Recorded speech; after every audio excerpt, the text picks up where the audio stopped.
कहानी शुरू होती है एक डरे हुए आदमी से जो पूछता है कि उसके साथी ने अभी क्या कहा। उसने पूछा कि क्या ये कोई मजाक है।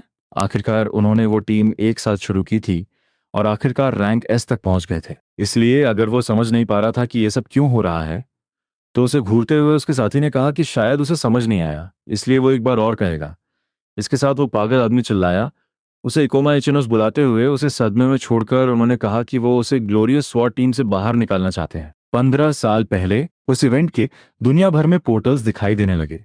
ये पोर्टल्स सुपरनैचुरल realms के गेट्स की तरह काम करते थे जो वहां मौजूद मॉन्स्टर्स को बाहर फेंकने लगे। इस बीच पॉपुलेशन के एक हिस्से में गेम की तरह लेवल्स के साथ एबिलिटीज अवेकन होने लगी जिससे वो लड़ सकें। अवेकन एबिलिटीज वाले इन लोगों को पोर्टल से लड़ने के लिए भेजा गया। उन्हें हंटर्स कहा जाता था। कोई एक पूरी तरह से अलग स्क्रिप्ट में लिखा कुछ पढ़ रहा था। उसी समय उसने अपना अवेकन सिस्टम एक्सेस किया। हंटर्स अपनी पसंद की कोई भी कैरेक्टर क्लास सेलेक्ट कर सकते हैं, लेकिन कुछ क्लासेस जैसे मेजर्स अटैक्स कास्ट करने में स्लो होते हैं और उन्हें कंट्रोल करना मुश्किल होता है, जिससे मोर्टालिटी रेट बहुत हाई होता है। लड़का तय नहीं कर पा रहा था कि क्या चूज करे, इसलिए उसने बैंडेड क्लास को चुनना सही समझा, जिसमें शानदार एजिलिटी थी क्योंकि उसकी प्रायोरिटी एक्सपीरियंस गेन करना और स्ट्रॉन्गर बनना था। एकोमा ने कुछ ऐसा देखा जिसने उसे हैरान कर दिया। उसका प्लान काम कर गया था। उसने तेजी से बहुत सारे एक्सपीरियंस पॉइंट्स गेन कर लिए और एक हाई लेवल हंटर बन गया जिसे स्विफ्ट ब्लेड के नाम से जाना जाने लगा। वो पोर्टल्स दुनिया में धीरे धीरे और ज्यादा डिस्ट्रक्शन मचा रहे थे। एक शानदार पंख दिखाई दिया। ये एक मॉन्स्टर था जो बिल्कुल एक ग्रिफिन जैसा दिखता था।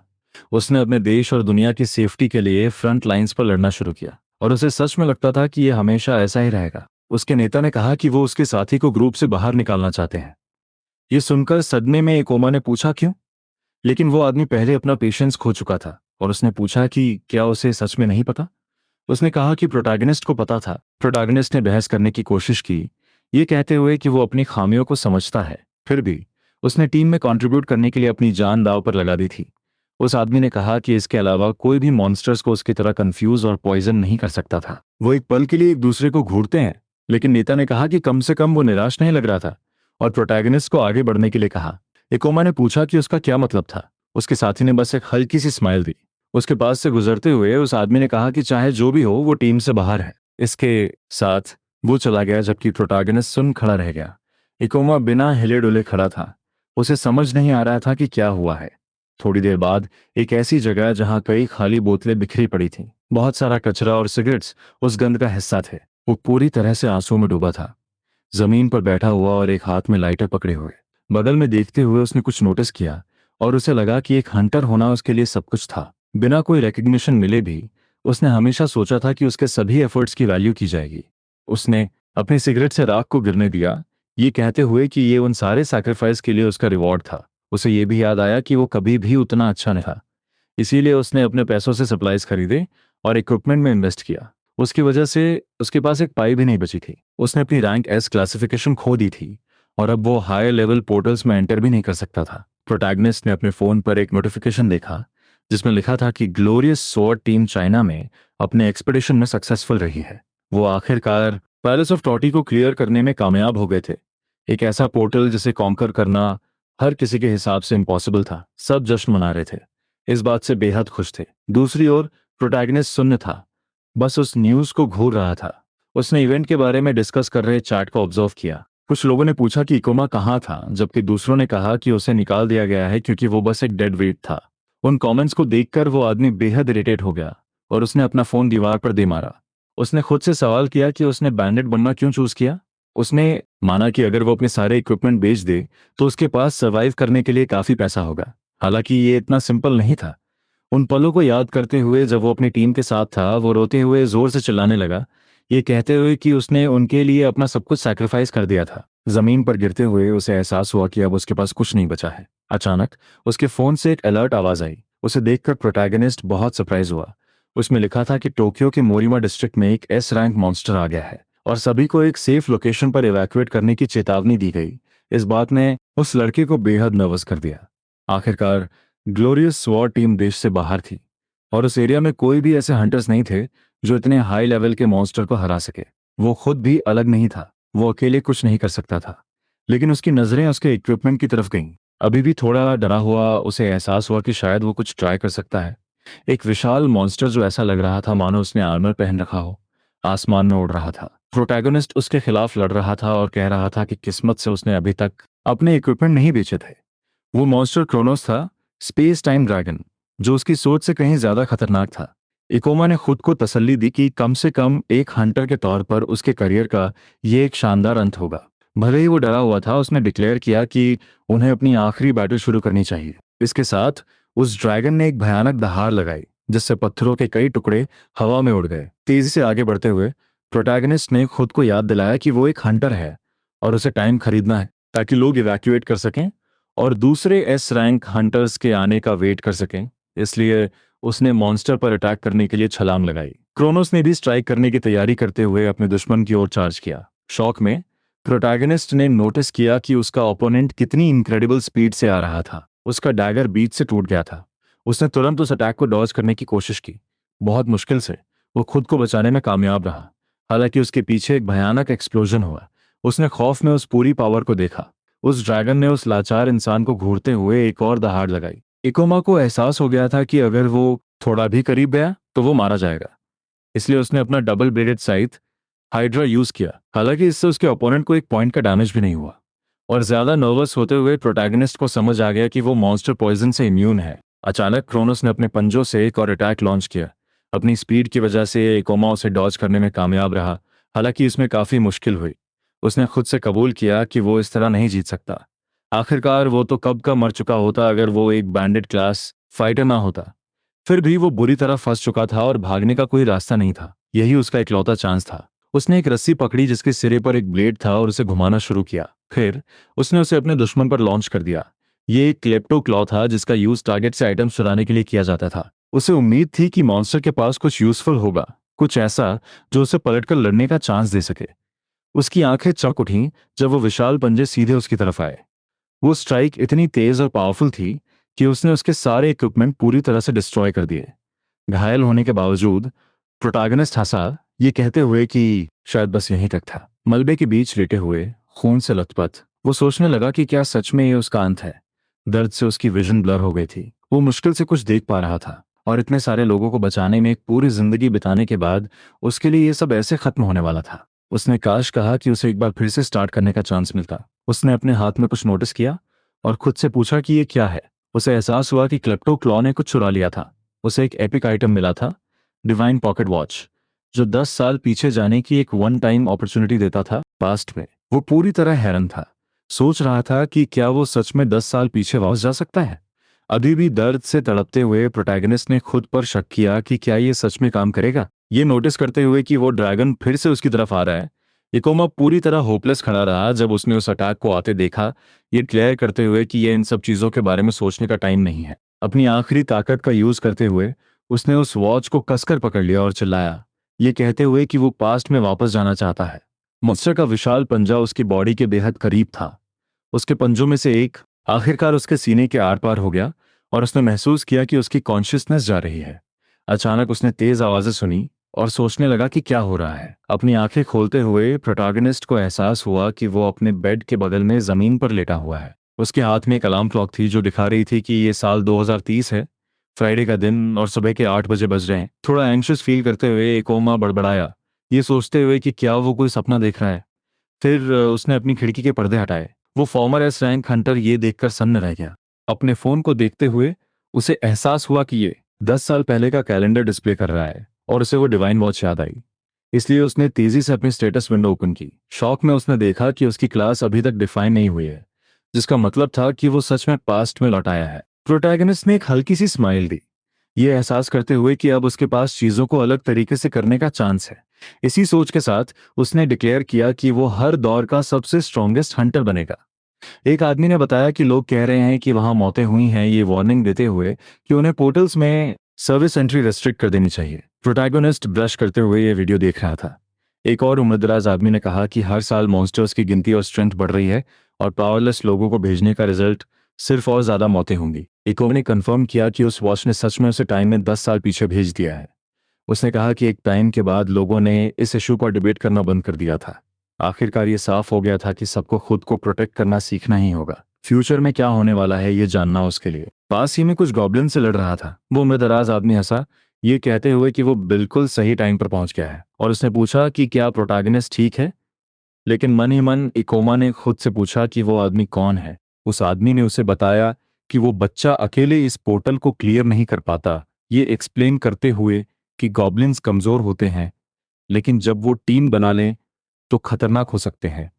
एक स्माइल के साथ उसने अपना इंट्रोडक्शन केंजी के रूप में दिया, एक लेवल 16 हंटर जो एक बेहतरीन सोर्ड चलाता था और इस बात का ध्यान रखता था कि नए रुकीज की जान न जाए। उसने कहा कि लोग उसे ट्यूटोरियल गाय बुलाते हैं, जबकि मन ही मन इकोमा समझ गया कि इस आदमी के पास करने को कुछ खास काम नहीं है। केंजी ने एक्सप्लेन किया कि हंटर्स की कोई ऑफिशियल रिटायरमेंट एज नहीं होती है, इसलिए उसे लगा कि पैसा कमाने का ये एक बढ़िया तरीका है। लेकिन लड़का बेहद डिस्करेज था, सोच रहा था कि वो इस सिचुएशन में कैसे फंस गया। अचानक वो खुशी के मारे चिल्ला पड़ा, यह अनाउंस करते हुए कि वो आखिरकार लेवल 10 पर पहुंच गया है। सिस्टम ने उसे नोटिफाई किया कि उसका लेवल बढ़ गया है और उसे 2 स्किल पॉइंट्स मिले हैं।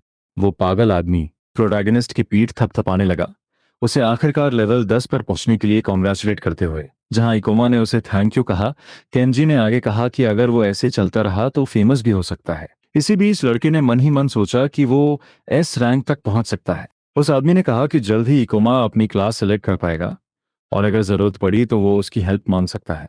प्रोटैगनिस्ट कुछ देर के लिए सोच में पड़ गया। हर क्लास के साथ एबिलिटीज का एक यूनिक सेट आता था, जिसे स्किल पॉइंट्स खर्च करके अक्वायर किया जा सकता था। उस बूढ़े आदमी ने स्वॉर्ड्समैन क्लास सजेस्ट की क्योंकि इस तरह वो बच्चा बिल्कुल उसकी तरह दुश्मनों पर अटैक कर सकता था।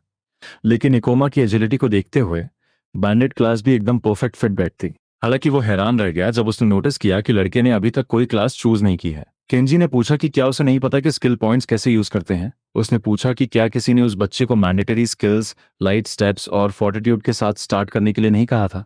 ये दोनों स्किल्स किसी इंसान के फिजिकल एट्रीब्यूट्स बढ़ाने के लिए जिम्मेदार थे। उन्हें बिगिनर्स के लिए बेहद एसेंशियल माना जाता था क्योंकि शुरू में ज्यादातर हंटर्स के पास डिफेंस का कोई जरिया नहीं होता था। लेकिन क्योंकि उसका गोल दुनिया का सबसे स्ट्रॉन्गेस्ट हंटर बनना था, वो अपने स्किल पॉइंट्स को ऐसी चीजों पर वेस्ट नहीं कर सकता था। इसलिए उसे बस एक स्किल की जरूरत थी। जैसे ही उसने अपनी चॉइस लॉक की, केंजी ने उसे रोकने की कोशिश की, उस लड़के से गुजारिश की कि वो उसे चूज ना करे। वो आदमी भड़क उठा, ये कहते हुए कि डैमेज रेजिस्टेंस स्किल्स एकदम यूजलेस होते हैं, और तो और इकोमा को फॉल डैमेज रेजिस्टेंस का कभी कोई यूज ही नहीं मिलेगा। तभी सिस्टम ने उसे नोटिफाई किया कि उसने फॉल डैमेज रेजिस्टेंस अक्वायर कर लिया है। उस बूढ़े आदमी ने पूछा कि क्या इकोमा को ऊंचाई से डर लगता है, और उसे अपनी अगली स्किल सिलेक्ट करते टाइम ज्यादा केयरफुल रहने की वार्निंग दी। और भी बड़े शौक में केंजी बस देखता रह गया जब प्रोटैगनिस्ट ने 10 और स्किल पॉइंट्स यूज करके अपने रेजिस्टेंस को लेवल 2 पर अपग्रेड कर लिया। अपना दिमाग खोते हुए केंजी ने उसे 15 और पॉइंट्स यूज करके लेवल 3 में इवॉल्व होते देखा। पूरी तरह डेस्टेडेड होकर वो बड़बड़ाया कि उसे यकीन नहीं हो रहा कि उस बच्चे ने अपने सारे skill points fall damage resistance पर वेस्ट कर दिए। उसने डिक्लेयर किया कि अब उस लड़के के पास बस 2 ऑप्शंस बचे थे, या तो एक स्वॉर्ड्समैन बन जाए या फिर एक आम सिविलियन रहे। लेकिन प्रोटैगनिस्ट ने उसे तसल्ली दी कि एक और ऑप्शन भी है। इस बात ने केंजी को अंदर तक हिला कर रख दिया। इकोमा ने ग्रेविटी मास्टर क्लास को चूज किया। ये एक हिडन क्लास थी जो सिर्फ तब सामने आती थी जब कोई प्लेयर लेवल 1 से 10 तक मिले सारे स्किल पॉइंट्स को फॉल डैमेज रेजिस्टेंस पर खर्च कर दे। लंबे समय तक इसकी एक्टिवेशन रिक्वायरमेंट की वजह से किसी को इसके बारे में पता नहीं था, लेकिन इसकी डिस्कवरी के बाद भी कई लोग इसे चूज नहीं करते थे। इसके अलावा मैनिपुलेट करना ग्रेविटी बेहद डिफिकल्ट थी, लेकिन मैं पहले एक रैंक एस हंटर भी रह चुका था, इसलिए उसे पता था कि ये एग्जिस्टेंस में सबसे बेस्ट क्लास है। उस बूढ़े आदमी ने चिल्लाकर उसे रुकने का ऑर्डर दिया। आखिरकार ये उस लड़के को एक मेज बना देता। उसने इंसिस्ट किया कि मैं अभी भी कैंसिल कर सकता हूं और बजाय इसके एक सोर्ड्समैन बनना चूज कर सकता हूं, लेकिन मैंने उसे अश्योर किया कि उसे यही चाहिए था। इसके साथ ही सिस्टम ने उसे नोटिफाई किया कि उसने मैनिपुलेशन और मैजिक जैसी ग्रेविटेशनल एबिलिटीज के साथ एक नई क्लास अक्वायर कर ली है। ये देखकर कि वो सक्सीड हो गया है, प्रोटैगनिस्ट ने सेलिब्रेट करना शुरू कर दिया। वो चिल्लाया, ये डिक्लेयर करते हुए कि वो आखिरकार एक माज बन गया है। इस बार वो एक पावरफुल रैंक एस बनेगा और उसे फिर कभी वो ह्यूमिलिएशन नहीं सहना पड़ेगा। रूकी को देखते हुए केंजी थोड़ा नर्वस रहा। उसने लड़के को आवाज लगाई, ये स्टेट करते हुए कि शायद उसे समझ नहीं आ रहा कि मैथ्स क्लास उतनी कूल नहीं है जितना वो सोच रहा है। उस बूढ़े आदमी ने एक्सप्लेन किया कि मैगस ज्यादा वल्नरेबल होते हैं और उनका मोर्टालिटी रेट बाकी क्लासेस से बहुत हाई होता है। उसने यहाँ तक सजेस्ट किया कि शायद उस बच्चे को एक हंटर बनने के बारे में फिर से रिकंसिडर करना चाहिए। ये देखकर इकोमा ने मेंटली नोट किया कि उसने पहले ही इस रिएक्शन की उम्मीद की थी, क्योंकि लोग अक्सर ये बिलीव करते थे कि दूसरी क्लासेस बेहतर है। अचानक केंजी का एक्सप्रेशन शॉक में बदल गया जब वो चिल्लाने लगा, ये डिमांड करते हुए कि आखिर वहां क्या हो रहा है। एक रेड हुडेड गॉब्लिन लेवल 17 न जाने कहां से आ गया था। डरे हुए केंजी ने एडमिट किया कि उसे यकीन नहीं हो रहा कि एक हाई लेवल मॉन्स्टर बस अभी वहां स्पॉन हुआ है। वो गॉब्लिन एक फीमेल हंटर का पीछा करने लगा, जबकि केंजी उसकी एस्केप में हेल्प करने के लिए दौड़ा। लेकिन मेंटली उसने एक्नॉलेज किया कि वो स्ट्रॉन्गर मॉन्स्टर से लड़ने के लिए उतना स्किल्ड नहीं था, इसीलिए वो कभी उस जगह से बाहर नहीं गया। वहां बाकी हंटर्स केवल लेवल 10 या उससे लोअर के थे, कोई और उस मॉन्स्टर को नहीं रोक सकता था। बेहद नर्वस होते हुए केंजी को अचानक प्रोटैगनिस्ट की याद आई। अपनी सोर्ड को कसकर पकड़ते हुए वो आगे दौड़ा, ये डिक्लेयर करते हुए कि वो उस गॉब्लिन को हैंडल कर लेगा। यहाँ तक कि इकोमा भी वहां एक रेड हुड देखकर सरप्राइज्ड है। मेंटली वो खुद से कहता है कि केंजी को अपने करंट लेवल पर उस मॉन्स्टर को हैंडल कर लेना चाहिए। हालांकि वो बूढ़ा आदमी बस खुद को डिफेंड कर रहा था, जबकि गॉब्लिन रिलेंटलेसली अटैक कर रहा था। प्रोटैगनिस्ट नोटिस करता है कि अपेरेंटली उसके पास खुद से स्ट्रॉन्गर मॉन्स्टर से लड़ने का कोई एक्सपीरियंस नहीं है। वो बूढ़ा आदमी चिल्लाने लगता है, ये पूछते हुए कि क्या हेल्प के लिए कोई लेवल 15 या उससे हायर का हंटर है। वो पूछते हैं कि क्या केंजी लेवल 16 का नहीं है, लेकिन वो कहता है कि वो अपने करंट लेवल से हायर किसी चीज का सामना नहीं कर सकता। प्रोटैगनिस्ट अज्यूम करता है कि आखिरकार उसे हेल्प ऑफर नहीं करनी चाहिए। वो मॉन्स्टर उसके हैंडल करने के लिए बहुत स्ट्रांग है। वो ये भी नोटिस करता है कि वो उसके मूवमेंट्स तक नहीं देख पा रहा है और वो एक हिट में इंस्टेंटली मर जाएगा, जो उसकी सिचुएशन को और खराब कर देगा। इसके अलावा वो अपनी एबिलिटीज को पूरी तरह समझ भी नहीं पा रहा है। ग्रेविटी मास्टर के स्टैट्स लो होते हैं, लेकिन फिर उसे याद आता है कि उस आदमी ने उसकी कैसे हेल्प की थी और उसकी वेल बीइंग की चिंता की थी। इससे उसे रियलाइज होता है कि केंजी जैसे किसी इंसान को मरने देना हॉरिबल होगा, इसलिए वो अपनी स्वॉर्ड उठा लेता है, ये स्टेट करते हुए कि उसे हमेशा से एक चैलेंज पसंद है। वो कहता है कि वो देखेगा कि क्या वो अपनी क्लास की वीकनेस को ओवरकम कर सकता है। शॉक्ड होकर वो बूढ़ा आदमी वार्न करता है कि उसका लेवल बहुत लो है, और तो और मेजर्स मेले अटैक्स के खिलाफ वीक होते हैं और उस लेवल का एक मॉन्स्टर पलक झपकते ही उसे इजीली मार देगा। उस सबको इग्नोर करते हुए प्रोटैगनिस्ट उस रेड हुड को ललकारता है। वो मॉन्स्टर जो अभी भी फ्रेंजी में है उसे देखता है, जबकि वो लड़का कहता है कि वो इसे एक ग्रेविटी मास्टर के रूप में अपनी एबिलिटीज को टेस्ट करने के लिए यूज करेगा। वो कहता है कि उसे बिलीव है कि ये सबसे बेस्ट क्लास है, इसलिए वो अपने सेकंड चांस को रिस्क में डाल रहा है, लेकिन वो इतनी वीक चीज से भाग नहीं सकता। जैसे ही वो आगे बढ़ता है वो कहता है कि वरना ऐसी क्लास चूज करने का कोई सेंस नहीं बनता। वो बूढ़ा आदमी उस विराट को भागने के लिए कहता है। उसी समय वो मॉन्स्टर अपनी सोर्ड निकालता है और उस नॉविस पर चार्ज करता है। एक मागे होने का सबसे वर्स्ट पार्ट उनके टेरेबल फिजिकल एट्रीब्यूट्स होते हैं, जिन्हें हमेशा दूसरी क्लासेस के हंटर्स पर रिलाई करना पड़ता है।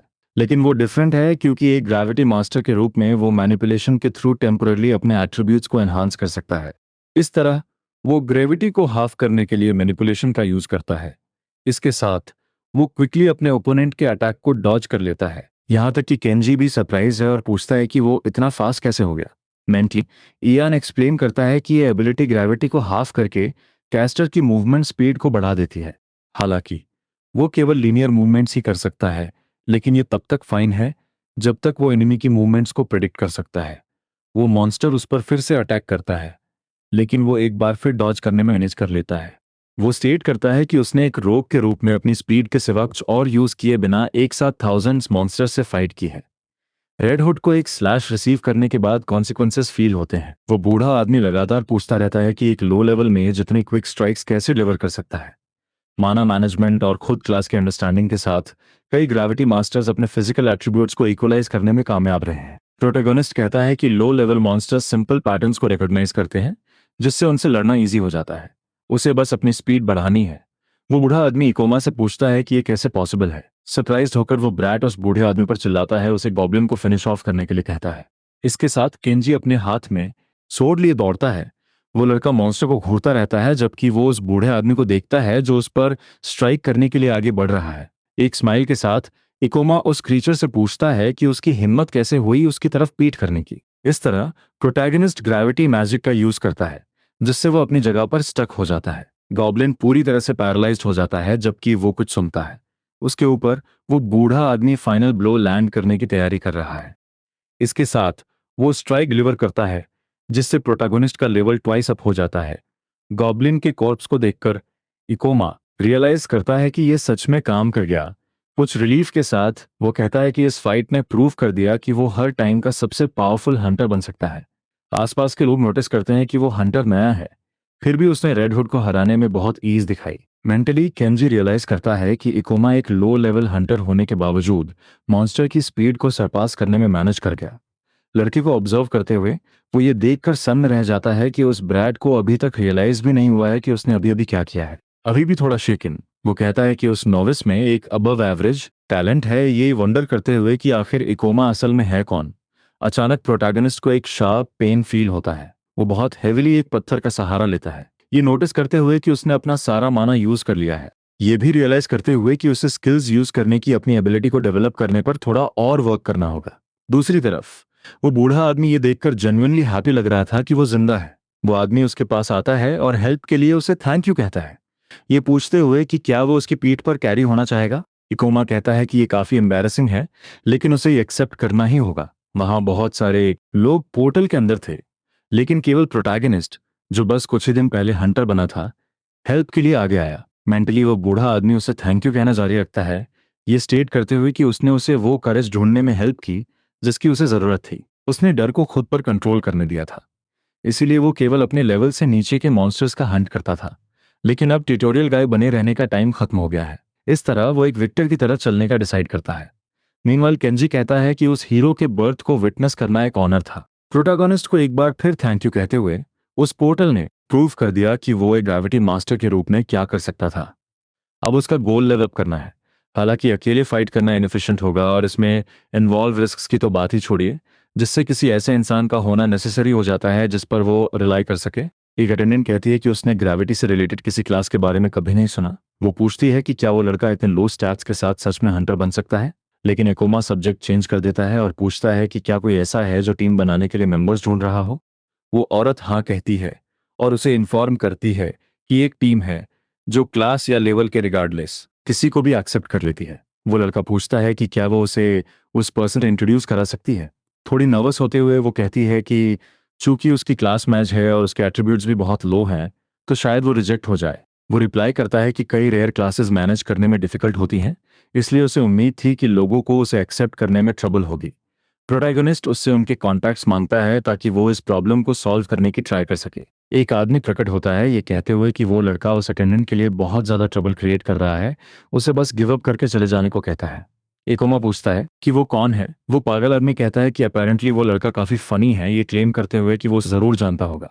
वो अपना इंट्रोडक्शन थंडर नाइट्स टीम के काकारो के रूप में देता है, ये स्टेट करते हुए कि सभी हंटर्स उन्हें जानते हैं। प्रोटैगनिस्ट कहता है कि उनके पास प्रॉबेबली सिर्फ मेले अटैक क्लासेस ही होंगी। वो पागल आदमी कंफर्म करता है, ये कहते हुए कि मेजर्स यूजलेस होते हैं।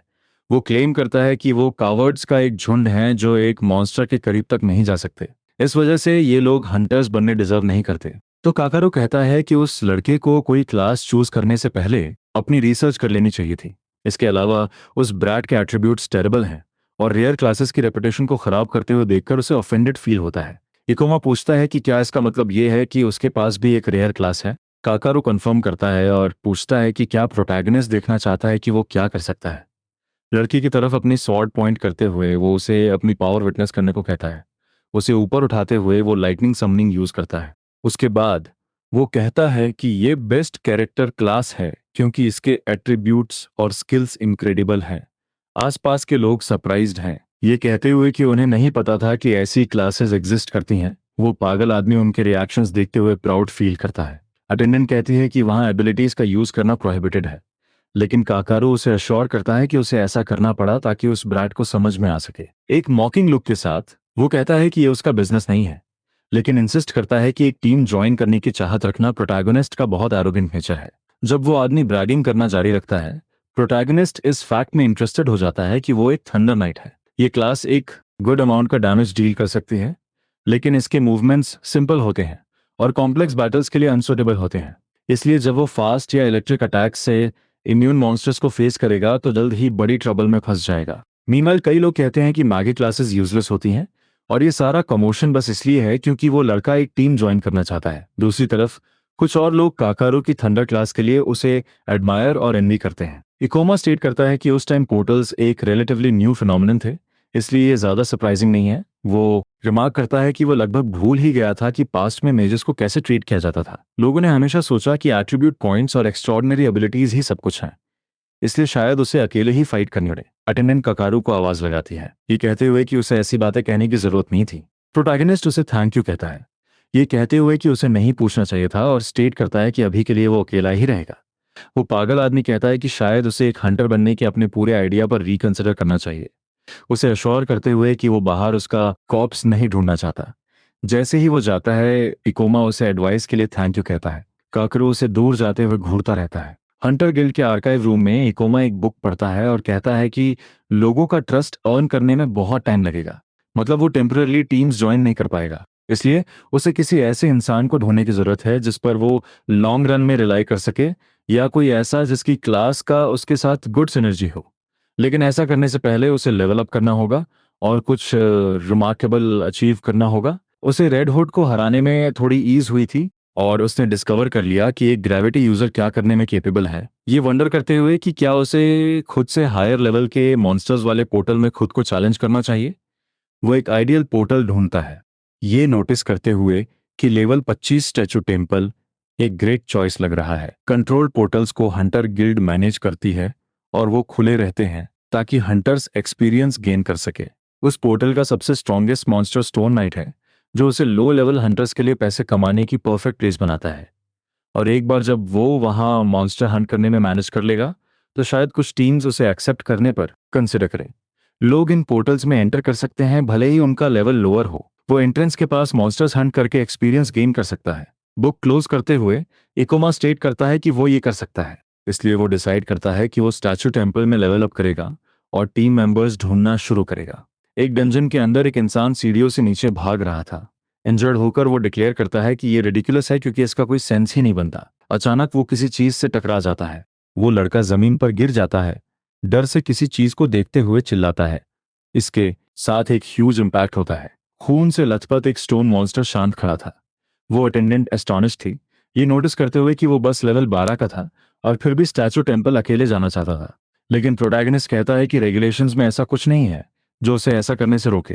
अभी भी नर्वस, वो कहती है कि वो ये समझती है, हालांकि वो स्टेट करती है कि वो खुद की जान लेने की ट्राई कर रहा होगा। आखिरकार उस पोर्टल का रेकमेंडेड लेवल 25 है। वो औरत ऐड करती है कि इसके अलावा एक डंजन के अंदर कई अनएक्सपेक्टेड चीजें हो सकती हैं। जब इकोमा वहां से जाता है, प्रोटैगनिस्ट क्लेम करता है कि वो बस एक क्विक लुक लेगा, ये कहते हुए कि वो वहां ज्यादा देर नहीं रुकेगा। पोर्टल के सामने वो खुद से कहता है कि स्ट्रॉन्गर बनने के लिए उसे कुछ रिस्क लेने होंगे। आखिरकार उसने लगातार हायर लेवल्स वाले मॉन्स्टर्स से फाइट की है, वरना उसे इवॉल्व होने के लिए कभी इनफ एक्सपीरियंस नहीं मिलता। हालांकि इसमें इतना टाइम नहीं लगना चाहिए क्योंकि वो वहां एक मॉन्स्टर को मारकर एक साथ कई लेवल्स गेन कर सकता था। वो कुछ स्टैचूज के पास से गुजरता है, उनमें से एक के माथे पर एक क्रिस्टल था। वो तेजी से लड़के की ओपनिंग का फायदा उठाता है और पीछे से उस पर अटैक करने की कोशिश करता है, लेकिन वो डॉज करने में मैनेज कर लेता है, ये कहते हुए कि उसने उसे आते हुए देख लिया था। इकोमा अपनी स्टेटस विंडो ओपन करता है, ये नोट करते हुए कि ये एक लेवल 20 मॉन्स्टर लगा है। सीधे उस स्टोन क्रीचर की तरफ देखते हुए प्रोटैगनिस्ट डिक्लेयर करता है कि उसे इसे हैंडल कर लेना चाहिए। इस तरह वो अपने एनिमी के अटैक्स को डॉज करना जारी रखता है। कुछ सरप्राइज के साथ उसे रियलाइज होता है कि उसे कॉर्नर कर दिया गया है। वो स्टोन मॉन्स्टर उसकी तरफ बढ़ता रहता है। इसके साथ वो अपना ग्रेविटी रिडक्शन यूज करता है, जिससे वो स्पॉट से एस्केप कर पाता है और अपने ओपोनेंट पर एक हिट भी लैंड कर पाता है। हालांकि उस क्रीचर को एक खरोच तक नहीं आई थी, लेकिन प्रोटैगनिस्ट खुद को अश्योर करता है कि ये बीस्ट उसे मार नहीं सकता। मोरोवर वो इसके सारे वीक पॉइंट्स देख सकता है। उस मोमेंट वो स्टैचू पर अटैक्स की एक सीरीज लैंड करना शुरू कर देता है। ये देखकर कि उसने एक रीजनेबल अमाउंट का डैमेज डील किया है, वो अज्यूम करता है कि ये डिफिकल्ट होगा, लेकिन वो डिक्लेयर करता है कि उसे पहले से ही इतने हाई डिफेंस स्टैट्स की उम्मीद थी। मॉन्स्टर एक बार फिर उसकी तरफ बढ़ता है। भले ही उसे इसे हराने में थोड़ा टाइम लग जाए, वो फिर भी कुछ टेस्ट करना चाहता है, इसलिए वो फिर से ग्रेविटी रिडक्शन यूज करता है और क्विकली अपने एनिमी के अटैक को डॉज करने में मैनेज कर लेता है। इसके बाद वो स्टैचू की तरफ अपनी स्वॉर्ड पॉइंट करते हुए ग्रेविटी को इंक्रीज करता है। एक सिंगल स्ट्राइक के साथ अकोमा मॉन्स्टर के सीने को पियर्स करने में मैनेज कर लेता है। उस क्रैक के अंदर से एक रेड ग्लो निकलना शुरू हो जाता है। इसके साथ ही वो दो हिस्सों में बट जाता है। वो एक्सप्लेन करता है कि स्पीड बढ़ाने के लिए उसने खुद को लाइटर बना लिया, फिर डैमेज इंक्रीज करने के लिए उसने ग्रेविटी के साथ खुद को इम्पैक्ट पॉइंट की तरफ एक्सेलरेट किया। इस कॉम्बिनेशन ने उसके अटैक को बहुत ज्यादा पावरफुल बना दिया, बिल्कुल जैसा उसने एक्सपेक्ट किया था।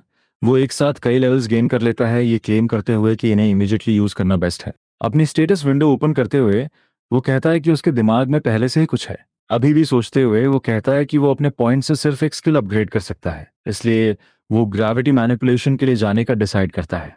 इस तरह वो सिस्टम में इसे कंफर्म करता है, जिससे उसका मैनिपुलेशन लेवल 2 पर इवॉल्व हो जाता है, जो उसे अपनी बॉडी पर एक्ट करने वाली ग्रेविटी को कंट्रोल करने अलाउ करता है।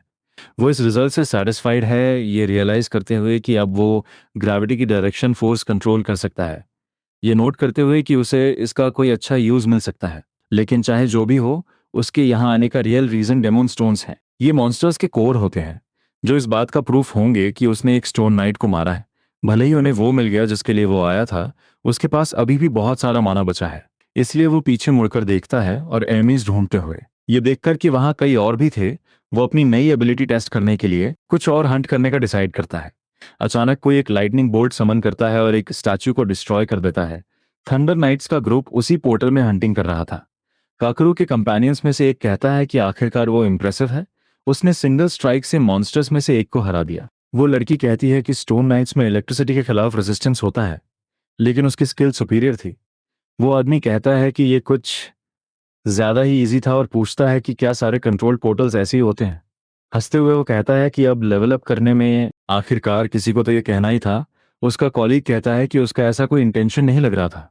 अचानक उन्हें दूसरे रूम से एक बहुत तेज आवाज सुनाई देती है। अपनी स्वॉर्ड निकालते हुए काकरू पूछता है कि क्या ये वही मॉन्स्टर है। उसका फ्रेंड कहता है कि वो स्पेस पिछले वाले से टॉलर है, लेकिन वो आदमी कहता है कि इससे कोई फर्क नहीं पड़ता। कुछ मॉन्स्टर्स बस दूसरों से थोड़े बड़े होते हैं और कुछ नहीं। हालांकि एक जायंट स्टोन वॉरियर वहां आ जाता है। उसके दोनों कंपेनियन स्टार्टल हो जाते हैं, ये पूछते हुए कि वो क्या चीज है। एक्साइटेड होकर वो लुनेटिक कहता है कि आखिरकार चीजें इंटरेस्टिंग हो रही हैं, क्योंकि वो एक लेवल 30 स्टैचू है। ये पहले आने वाले मॉन्स्टर से टॉलर है। उसका फ्रेंड फ्राइटेंड होकर स्टेट करता है कि वो एक लेवल 30 मॉन्स्ट्रोसिटी के खिलाफ फाइट नहीं कर सकते। इंडिफरेंटली काकर कहता है कि वो लेटली कुछ सोच रहा है, ये क्लेम करते हुए कि उसके लेवल के मॉन्स्टर्स में मजा नहीं आता, क्योंकि वो बहुत ईजी होते हैं। चूंकि थंडर्स बाकी हंटर्स से कहीं ज्यादा स्ट्रॉन्गर होते हैं, वो स्टोन नाइट के खिलाफ जाने का ट्राई करना चाहता है। वो मॉन्स्टर स्ट्राइक करने के लिए अपना वेपन उठाता है। इम्पैक्ट के साथ जमीन में क्रैक्स आने लगते हैं। उसका कंपेनियन पूछता है कि क्या वो इस बारे में श्योर है, लेकिन काकारू कहता है कि वो 3 है। अपनी सोर्ड पकड़ते हुए वो कहता है कि ये बड़े वालों में से एक है और इसका लेवल हाई है, लेकिन स्टोन नाइट्स चलती फिरती स्टैचूज के सिवा और कुछ नहीं है, इसीलिए वो स्लो और डल होते हैं। उसी मोमेंट मॉन्स्टर उस पर एक अटैक लॉन्च करता है। वो विजिबल डिफिकल्टी के साथ डॉज करता है। अब थोड़ा अप्रिहेंसिव होते हुए ल्यूनेटिक एडमिट करता है कि अपने लेवल की वजह से ये थोड़ा फास्टर हो सकता है। अपने एनिमी की तरफ जंप करते हुए वो कहता है कि किसी भी केस में वो अटैक करने के बाद स्टैचू की वीकनेस एक्सपोज कर सकता है। इसके साथ वो अपनी लाइटनिंग स्वॉर्ड से मॉन्स्टर पर स्ट्राइक करता है। नर्वस होते हुए वो कहता है कि अपेरेंटली चीजें थोड़ी ज्यादा कॉम्प्लिकेटेड हो गई हैं, क्योंकि इसका डिफेंस भी हायर है। स्टोन नाइट क्विकली अपनी मैसिव स्वॉर्ड फिर से प्रिपेयर करता है। बिना किसी हेजिटेशन के वो एक पावरफुल ब्लो डिलीवर करता है। अपनी थंडर नाइट पावर एक्टिवेट करते हुए काकरू खुद को कन्विंस करता है कि वो उस अटैक को ब्लॉक कर सकता है और उसकी रेंज से एस्केप कर सकता है। अचानक वो स्टैचू एक्सट्रीमली फास्ट मूव करता है। इस वजह से उस आदमी को हिट लगता है और उसका सीना स्लैश हो जाता है। जमीन पर पड़े हुए वो क्वेश्चन करता है कि कोई चीज इतनी पावरफुल कैसे हो सकती है। एक्सट्रीमली फ्राइटन वो कहता है कि केवल कुछ ही आइटम्स उसके लेवल से हायर एग्जिस्ट करते हैं, लेकिन अपेरेंटली ये एक अनदर लेवल पर है। उसका कंपेनियन उसे आवाज लगाता है, टेरिफाइड की माना सबको एनिमी की स्ट्रेंथ को अंडर एस्टिमेट न करने की वार्निंग देता है। लेकिन इससे पहले कि वो अपना सेंटेंस फिनिश कर पाता, वो स्टैचू पहले ही उस लड़की की तरफ बढ़ रहा होता है। ग्रेट डिफिकल्टी के साथ वो अपनी स्वॉर्ड से स्ट्राइक को ब्लॉक करने में मैनेज करती है। उसका दूसरा कंपेनियन कैरन को आवाज लगाता है जब वो पीछे गिर जाती है, हालांकि उसे भी पेट में स्ट्राइक लगती है। इम्पैक्ट का फोर्स इतना ज्यादा होता है कि वो खून तक थूक देता है। अपने दोनों कंपेनियंस को जमीन पर पड़े देख काकरू और भी ज्यादा टेरिफाइड हो जाता है। पैनिक में वो कंप्लेन करता है कि ये क्या हो रहा है। उस मैसिव मॉन्स्टर को देखते हुए वो वंडर करता है कि क्या ये हमेशा से इतना इंटिमिडेटिंग था। अपनी पावर समन करते हुए वो कहता है कि चाहे जो हो वो स्पेशल है। इसके साथ वो नाइट के खिलाफ एक मैसिव लाइटनिंग अटैक अनलीश करता है। वो क्लेम करता है कि उसने अपनी सारी पावर उस लाइटनिंग में लगा दी है। अपनी लगभग सारी होप खोते हुए वो देखता है कि स्टैचू बस उसके हाथ में मौजूद स्वॉर्ड को तोड़ देता है। हेल्पलेस वो बस अपनी स्वॉर्ड को 2 हिस्सों में बंटते हुए देख सकता है। डेस्परेट होकर वो क्विकली पीछे जंप करता है। एक्सट्रीमली फ्राइटेंड और नर्वस वो आदमी अनकंट्रोलेबली रोने लगता है। हालांकि वो मॉन्स्टर उसकी तरफ बढ़ता रहता है। वो डिसबिलीफ में है जब वो स्टैचू को करीब आते हुए देखता है। वो क्रीचर अपनी स्वॉर्ड उठाता है, जबकि काकरू इंसिस्ट करता है कि ऐसा नहीं हो सकता, डिक्लेयर करते हुए कि वो इस तरह नहीं मरना चाहता। उसके सामने जमीन पर उसकी टूटी हुई स्वॉर्ड पड़ी है। स्टोन नाइट शांत खड़ा है, उसे इस तरह देख रहा है मानो वो कोई इंसेक्ट हो। डर से कांपते हुए वो आदमी अपनी जान की भीख मांगने लगता है। मॉन्स्टर के सामने झुकते हुए वो न मारे जाने की प्लीड करता है। वो चिल्लाता है, किसी से उसे बचाने की बेगिंग करता है। अचानक पर्पल मैजिक में लिपटा एक पैर दिखाई देता है। वो मॉन्स्टर अपनी मैसिव स्टोन ब्लेड उठाता है। दूसरी तरफ प्रोटैगनिस्ट ग्रेविटेशनल रिडक्शन यूज करता है। इस वजह से एक स्टैचू मोमेंटरली पैरालाइज्ड हो जाता है। ये नोटिस करते हुए वो आसपास देखता है, अटैक के सोर्स को सर्च करते हुए। मॉन्स्टर को अपनी पसली से एक पर्पल लाइट आती हुई दिखाई देती है। थोड़ी दूर लैंड करते हुए वो इकोमा है। वो अज्यूम करता है कि उसे पता था कि ये काम नहीं करेगा। सरप्राइज्ड होकर काकरू पूछता है कि क्या वो गिल्ड का वही रुकी है जिसने मैगी क्लास चूज की थी, लेकिन लड़का साइलेंट रहता है। इरिटेटेड होकर वो आदमी डिमांड करता है कि वो क्या कर रहा है, स्टेट करते हुए कि ऐसा कोई तरीका नहीं है जिससे वो उस मॉन्स्टर को हरा सके। प्रोटैगोनिस्ट पहले ही लेवल 16 पर पहुंच चुका है और एक्नॉलेज करता है कि वो हंटर सही कह रहा है। वो खुद को अश्योर करता है कि ये इजी नहीं होगा, क्योंकि ये एक लेवल 30 स्टोन नाइट है। उस क्रीचर ने प्रॉबेबली वीकर हंटर्स और मॉन्स्टर्स को कंज्यूम करके ऐसा लेवल रीच किया होगा जब तक कि वो एक इरेगुलर स्पेसिमेन नहीं बन गया। फिर भी उसे एडमिट करना होगा कि वो मॉन्स्टर इनॉर्मस है, डिक्लेयर करते हुए कि वो तो बस वहां एक लाइट स्ट्रोल लेना चाहता था, जाने से पहले किल करने के लिए एक मॉन्स्टर ढूंढते हुए। हालांकि उसने कभी इमेजिन नहीं किया था कि उसका इनकाउंटर इतनी बड़ी चीज से होगा। अभी भी जमीन पर पड़े हुए वो आदमी उसे नाइट को एडमायर करना बंद करने और बस भागने को कहता है, क्लेम करते हुए कि उसने उन्हें अटैक करने से पहले ही हरा दिया। अपने दोनों कंपेनियंस को जमीन पर पड़े हुए देखकर उसे इग्नोर करते हुए प्रोटैगनिस्ट ग्रेविटेशनल रिडक्शन एक्टिवेट करता है। वो मॉन्स्टर उसकी ही तरह एक पावरफुल अटैक अनलीश करने की प्रिपेयर करता है। हालांकि वो अपनी स्पीड की वजह से डॉज करने में मैनेज कर लेता है। क्विकली वो स्टैचू अपनी मूवमेंट शिफ्ट करता है और उसे दूसरे तरीके से स्ट्राइक करने की ट्राई करता है। जैसे ही वो दोबारा जमीन पर लैंड करता है, इकोमा इमीडिएटली जंप करता है। इस वजह से वो अटैक को इवेट करते हुए मॉन्स्टर के ऊपर खुद को पोजीशन करने में मैनेज कर लेता है और वो नाइट के सिर पर अपनी स्वॉर्ड लैंड करता है। अभी भी जमीन पर काकरू मेंटली एडमिट करता है कि उसे इस पर बिलीव नहीं हो रहा। आखिरकार एक लो लेवल रोकी मैज ऐसा कैसे कर सकता है, ऐसे मॉन्स्टर से लगभग इक्वल फुटिंग पर फाइट करना। अपने माइंड में प्रोटैगनिस्ट रियलाइज करता है कि हाई लेवल होने के बावजूद मॉन्स्टर उतना फास्ट नहीं है, इसलिए वो इजीली इसे सरपास कर सकता है। लेकिन उसकी बिगेस्ट प्रॉब्लम यह है कि उसके पास इसे हराने के लिए पावरफुल इनफ कोई स्किल नहीं है। स्टोन नाइट एक हाई डिफेंस वाला मॉन्स्टर है, इसलिए उसका अटैक इसके खिलाफ मुश्किल से ही काम करेगा। लेवल डिफरेंस की तो बात ही छोड़िए, एडिशनली अगर वो मैनिपुलेशन यूज करता रहा तो जल्द ही उसका माना खत्म हो जाएगा, जिसका मतलब है कि उसके पास ज्यादा टाइम नहीं है। अचानक स्टैचू दोबारा स्ट्राइक करने के लिए प्रिपेयर होता है। डॉज करते हुए इकोमा एडमिट करता है कि ये थोड़ा रेकलेस है, लेकिन किसी भी केस में उसे ट्राई करना होगा। मॉन्स्टर अपनी स्वॉर्ड घुमाता है और इकोमा डॉज करता है। ककरू स्टेट करता है कि उसे पता था कि ये अनलाइकली है, लेकिन उसे होप थी कि वो लड़का ऐसा कर पाएगा। हालांकि उसका अटैक भी काम नहीं आया। उसकी ग्रेविटेशनल रिडक्शन एबिलिटी ने बहुत सारा माना कंज्यूम किया, लेकिन वो इसे यूज किए बिना पावरफुल मॉन्स्टर्स से फाइट नहीं कर सकता था। उसने रियलाइज किया कि वो इसे और ज्यादा ड्रैग नहीं कर सकता, इसलिए उसने इस बैटल को once and for all resolve करने का डिसाइड किया। एक और बड़ा स्लैश उसकी तरफ एम करता है। लड़का फिर से डॉज करता है। उसने सेकेंड टाइम जंप करने के लिए अपनी एबिलिटी यूज की। प्रोटैगनिस्ट ने ज्यादा फोर्स गेन करने के लिए हवा में स्पिन किया। अचानक उसने एनिमी की स्वॉर्ड को जमीन पर पिन करने के लिए अपनी बॉडी की ग्रेविटी यूज की। मॉन्स्टर ने उसे पंच करने की ट्राई की। इकोमा ने फिर से जंप किया, एक और ब्लो इवेट करते हुए वो अपने ओपोनेंट के सिर के ऊपर लैंड करता है। सरप्राइज्ड होकर काकारू पूछता है कि वो इस तरह मूव कैसे कर पा रहा है और क्या ये उसकी क्लास की वजह से है। प्रोटैगनिस्ट एक बार फिर मॉन्स्टर के सिर पर जंप करता है। वो मेंटली कन्फेस करता है कि काश वो अपनी मैनिपुलेशन लेवल 2 एबिलिटी सेव कर पाता, लेकिन उसके पास ज्यादा ऑप्शंस नहीं थे, इसलिए उसने रिवर्स ग्रेविटी एक्टिवेट की। इसके साथ वो लड़का अपसाइड डाउन हो गया और अपने पैरों को सीलिंग पर सपोर्ट कर लिया, ये नोटिस करते हुए कि अपेरेंटली वो इस एबिलिटी को खुद पर यूज कर सकता है, जबकि उसके एनिमीज उसे सर्च कर रहे थे। वो सरप्राइज था, ये सोचते हुए कि ये काफी इंटरेस्टिंग है। प्रोटैगनिस्ट प्रिपेयर होता है, स्टेट करते हुए कि उसे उस हाइट से नेसेसरी डैमेज डील कर पाना चाहिए। इसे डील करने के लिए डिटरमिन्ड वो ग्रेविटी इंक्रीज यूज करता है। अपनी स्वॉर्ड प्रिपेयर करते हुए इकोमा कहता है कि ये उसका वेट इंक्रीज कर देगा। इसे फॉल के एक्सेलरेशन के साथ कंबाइन करने पर वो ज्यादा डैमेज डील करेगा। वो चिल्लाता है, क्लेम करते हुए कि अब बहुत देर हो चुकी है और मॉन्स्टर उसे नहीं रोक सकता।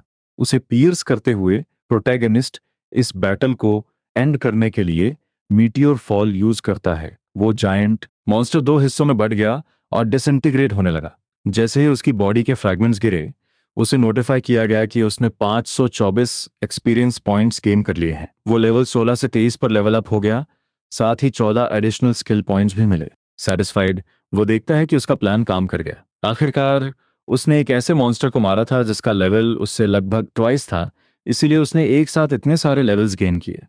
अपनी विक्ट्री के बाद इकोमा सेलिब्रेट करता है। वो अपने फॉल डैमेज रेजिस्टेंस को लेवल 3 तक इंक्रीज करने के बाद घुटनों के बल बैठ जाता है। मेंटली वो एडमिट करता है कि फॉल का इम्पैक्ट काफी सिवियर था, लेकिन वो ahead of time resistance gain करने पर हैप्पी था।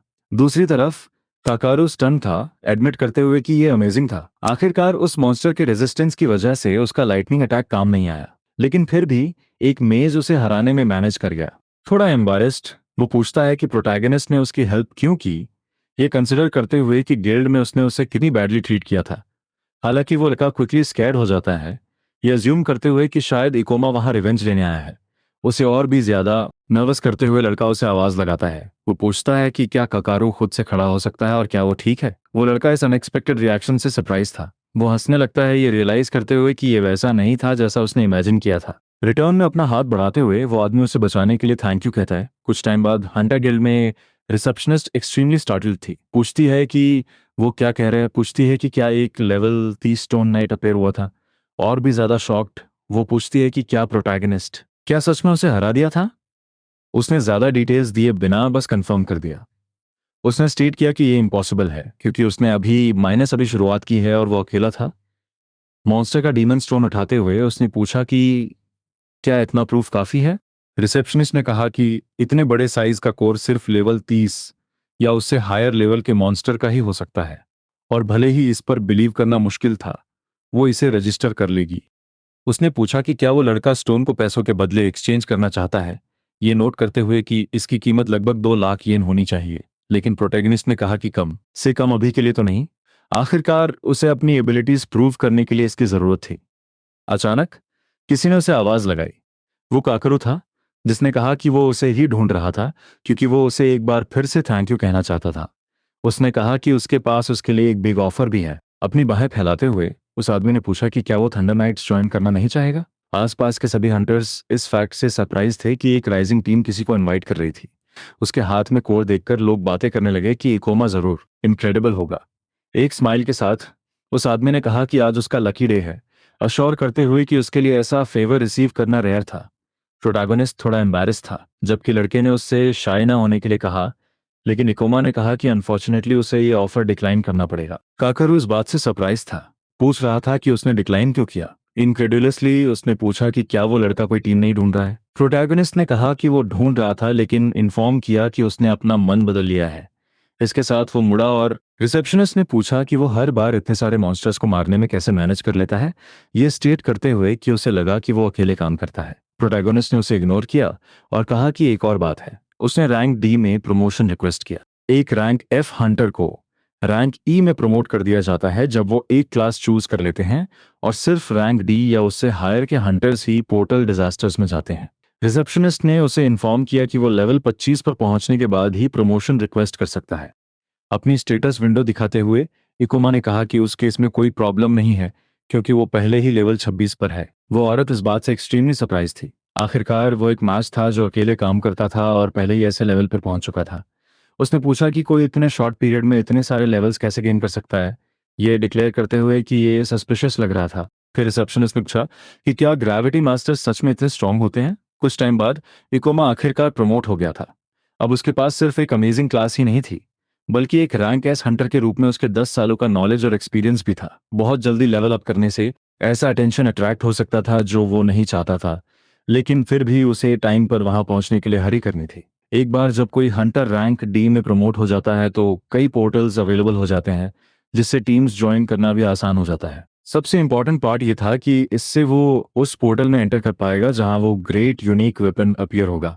जिस हंटर को अपनी पास्ट लाइफ में वो वेपन मिला था, वो एक सीरियल किलर बन गया था, प्रोबेबली इसलिए क्योंकि उसे एक ही बार में इतनी पावरफुल स्ट्रेंथ मिल गई थी। लेकिन इस बार वो उसे उसके हाथों में नहीं पड़ने देगा, और उसके लिए उसे पोर्टल क्लियर करने में हेल्प करने के लिए किसी की जरूरत थी। उसने आसपास ऑब्जर्व करना शुरू किया, ये एस्टिमेट करते हुए कि एक बड़ी टीम की कोई जरूरत नहीं है क्योंकि एक सर्टेन लेवल पर वो प्रॉब्लमेटिक हो सकता है। कम से कम एक और पर्सन का होना हेल्प करेगा, क्योंकि वो फिलहाल कॉशियस रहना प्रेफर करता था। लेकिन उसके लिए उसे किसी ऐसे इंसान को ढूंढने की जरूरत थी जो ग्रेविटी स्टेबिलिटी के साथ उसे कॉम्प्लीमेंट कर सके। उसने खुद से पूछा कि जिस पोर्टल को वो फेस करने वाला है उसके लिए कौन सी एबिलिटी सूटेबल होंगी, और सबसे अप्रोप्रिएट ये होगा कि कोई ऐसा मिले जो अकेले काम करता हो लेकिन टीम वर्क के खिलाफ भी ना हो। प्रोटैगनिस्ट ने एक मोमेंट के लिए सोचा, कंप्लेन करते हुए कि शायद वो कुछ ज्यादा ही डिमांडिंग हो रहा है। टाइम पर किसी को ढूंढने के लिए उसे रीजन के सारे गिल्ड्स सर्च करने होंगे। कुछ टाइम बाद उसने एडमिट किया कि उसने अपना आधा दिन गिल्ड्स विजिट करने में बिता दिया है। ये पहले ही उसका चौथा गिल्ड था। जैसे ही वो दरवाजे से अंदर आया उसने कहा शायद उसे कुछ चीजों पर गिव अप कर देना चाहिए। अचानक उसने देखा कि कोई अपने कंपेनियन को यूजलेस बुला रहा है। एक लड़की लगभग रोते हुए अपोलोजाइज कर रही थी, लेकिन उसकी कॉलीग ने कहा कि माफी मांगने से कुछ नहीं बदलेगा। इकोमा ने वंडर किया कि वो किस बारे में आर्ग्यू कर रहे हैं। उस लड़की ने सत्सुकी की तरफ पॉइंट किया, ये स्टेट करते हुए कि उसे निकाल दिया गया है। लड़की ने बेक करने की ट्राई की, अश्योर करते हुए कि वो और हार्ड ट्राई करेगी, लेकिन इरिटेटेड होकर नेता ने कहा कि उनकी एबिलिटीज टेरेबल हैं और कूलडाउन्स भी लॉन्ग हैं, क्लेम करते हुए कि वो टेक्निक्स यूजलेस थीं। उसने कहा कि इनफैक्ट उसे इतने लॉन्ग टाइम तक उस डेड वेट को झेलने के लिए उन्हें पे करना चाहिए। लड़की को समझ नहीं आ रहा था कि क्या रिस्पॉन्ड करे। मीनवाइल प्रोटैगनिस्ट सब कुछ ऑब्जर्व कर रहा था। उसे याद आया जब उसे उस ग्रुप से एक्सपेल किया गया था, लेकिन उसने खुद से कहा कि वो उसके लिए कुछ नहीं कर सकता। आखिरकार वो सिर्फ सिंपैथी से किसी को पार्टनर नहीं बना सकता था, उसकी लाइफ इस पर डिपेंड थी। उसकी एक्स नेता सत्सुकी का मजाक उड़ाने लगी, ये कहते हुए कि ये शर्म की बात है कि उसने इतनी यूजलेस क्लास चूज की, क्लेम करते हुए कि ये कुछ मिजरेबल और यूजलेस था, बिल्कुल उसकी तरह। मोरोवर उसने कहा कि उसे पता था कि क्या होगा जिस मोमेंट उसने सुना कि वो लड़की एक विच है। किसी वजह से इस बात ने प्रोटैगनिस्ट को एक्सट्रीमली इंटरेस्टेड कर दिया, यहाँ तक कि जब दूसरों ने उसे हंटर बनने का ख्याल छोड़ देने को कहा। सोर्सरी और ग्रेविटी एक दूसरे को कॉम्प्लीमेंट करते हैं। वो थिएटर पोर्टल में बॉस के खिलाफ बहुत डैमेज डील कर सकती थी, इसीलिए वो थोड़ा अनसर्टन था कि उसे रिक्रूट करे या नहीं। हालांकि उस लड़की ने पूछा कि वो क्या देख रहा है। प्रोटैगनिस्ट ने अपना इंट्रोडक्शन दिया, ये कहते हुए कि वो एक रैंक डी हंटर है जो ज्वाइन करने के लिए एक टीम ढूंढ रहा है। वो क्विकली इंटरेस्टेड हो गई जब उसने देखा कि उसके पास रैंक डी हंटर लाइसेंस है। लड़की ने उसे सिड्यूस करने की ट्राई की, उसे इन्फॉर्म करते हुए कि उसने अभी अभी अपने ग्रुप में एक स्पॉट ओपन किया है, और पूछा कि क्या वो उसे फिल करना चाहेगा। एक्साइटेडली उसने सत्सुकी को आवाज लगाई, पूछ रहा था कि क्या वो उसके ग्रुप का पार्ट बनना चाहती है। लड़की को कुछ समझ नहीं आ रहा था कि क्या हो रहा है, जबकि उसकी एक्स कॉलीग वहां अटरली कंफ्यूज्ड खड़ी थी। मेंटली इकोमा ने नोट किया कि वो ये अपॉर्चुनिटी मिस नहीं कर सकता, क्योंकि वो एक विच थी, या यूं कहें कि वो पर्सन जिसे वो ढूंढ रहा था। लेकिन दूसरी औरत ने उससे उस लड़की के साथ टाइम वेस्ट ना करने को कहा और उसे अपना ग्रुप ज्वाइन करने के लिए अर्ज किया। थोड़ी एम्बेरस्ड सत्सुकी ने ऑफर के लिए थैंक कहा, लेकिन कहा कि वो एक रैंक डी हंटर है और वो अभी लेवल 20 की भी नहीं है। उसका हाथ पकड़ते हुए इकोमा ने उसे एश्योर किया कि लड़की को लेवल अप करने में ज्यादा टाइम नहीं लगेगा, स्टेट करते हुए कि उसे उसकी हेल्प चाहिए। उसने कहा कि उसकी क्लास यूजलेस है और वो उसे नीचे नहीं खींचना चाहती। इसके बावजूद इकोमा ने फिर कहा कि वो उसकी हेल्प कर सकता है। लड़की ने कहा कि उसे खुद पर कॉन्फिडेंस नहीं है और शायद उसके लिए सच में गिव अप कर देना ही बेटर होगा, लेकिन उसने कहा कि वो ज्यादा कुछ नहीं मांगेगा। उससे एक चांस के लिए बेग करते हुए, उसे एश्योर करते हुए कि वो उसे वो कॉन्फिडेंस गेन करने में हेल्प कर सकता है जिसकी उसे जरूरत है। बाव करते हुए सात्सुकी ने कहा कि अगर वो सच में चाहता है तो उसे उसका ग्रुप ज्वाइन करना अच्छा लगेगा। हालांकि उसके एक्स कॉलीग ने कहा कि उसे बिलीव नहीं हो रहा कि उसने अपने ग्रुप के लिए इतनी यूजलेस पर्सन को चूज किया है, क्लेम करते हुए कि वो रिग्रेट करेगा। लड़के ने उसे एडवाइस के लिए थैंक यू कहा, लेकिन कहा कि उसे कुछ और ऐड करना है। जैसे ही वो उसके पास से गुजरा, प्रोटैगनिस्ट ने स्टेट किया कि वो क्लासेस के बारे में किसी और से ज्यादा जानता है। ठीक उसके पीछे उसकी नई पार्टनर थी, एक विच ग्रेविटी मास्टर के वीक पॉइंट्स कवर कर सकती थी, और बेस्ट पार्ट ये था कि ये क्लास थिएटर में अमेजिंग चीजें कर सकती थी, और वो उसके खुद के वेपन्स जितना ही अच्छा था। कुछ टाइम बीत चुका था और अब वो एक दूसरी लोकेशन पर थे। प्रोटैगोनिस्ट ने उसके साथ आने के लिए उसे थैंक यू कहा। लड़की ने कहा कि विचेज उतनी यूजफुल नहीं होती, लेकिन प्रोटैगनिस्ट ने रिप्लाई किया कि वो भी एक मेज क्लास से है, स्टेट करते हुए कि उसे अभी भले ही लगे कि वो यूजलेस है, लेकिन वो कुछ सालों में बदल जाएगा। अब उसने पूछा कि क्या वो सच में ये बिलीव करता है, जिस पर इकोमा ने कंफर्म किया कि ये बेटर होगा। ठीक अभी के लिए उन्हें एक पोर्टल के बारे में बात करने की जरूरत थी।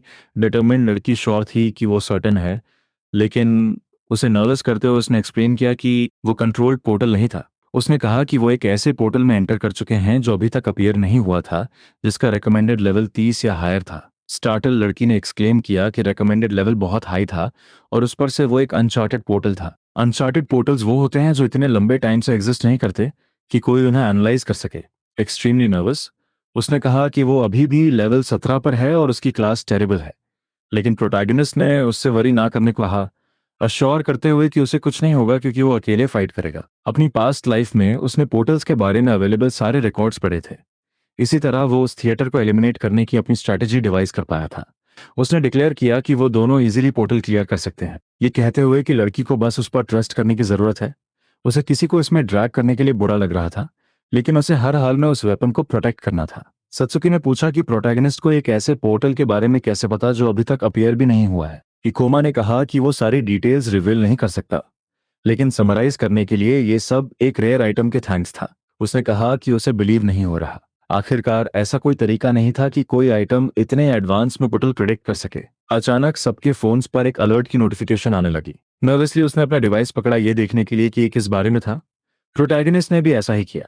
सब पोर्टल अलर्ट के बारे में बात कर रहे थे, खासकर इसलिए क्योंकि ये सीको डिस्ट्रिक्ट के पास था। सत्सुकी ने पूछा कि क्या ये वही पोर्टल है जिसके बारे में वो बात कर रहा था, लेकिन प्रोटैगनिस्ट ने पहले ही कह दिया था कि वो अगले दिन शुरू करेंगे। उसने एक्सप्लेन किया कि प्रॉबेबली कोई भी एक हफ्ते में पोर्टल क्लियर नहीं कर पाएगा, लेकिन बॉस को मारने के बाद किसी को भी एक रिवॉर्ड मिलेगा।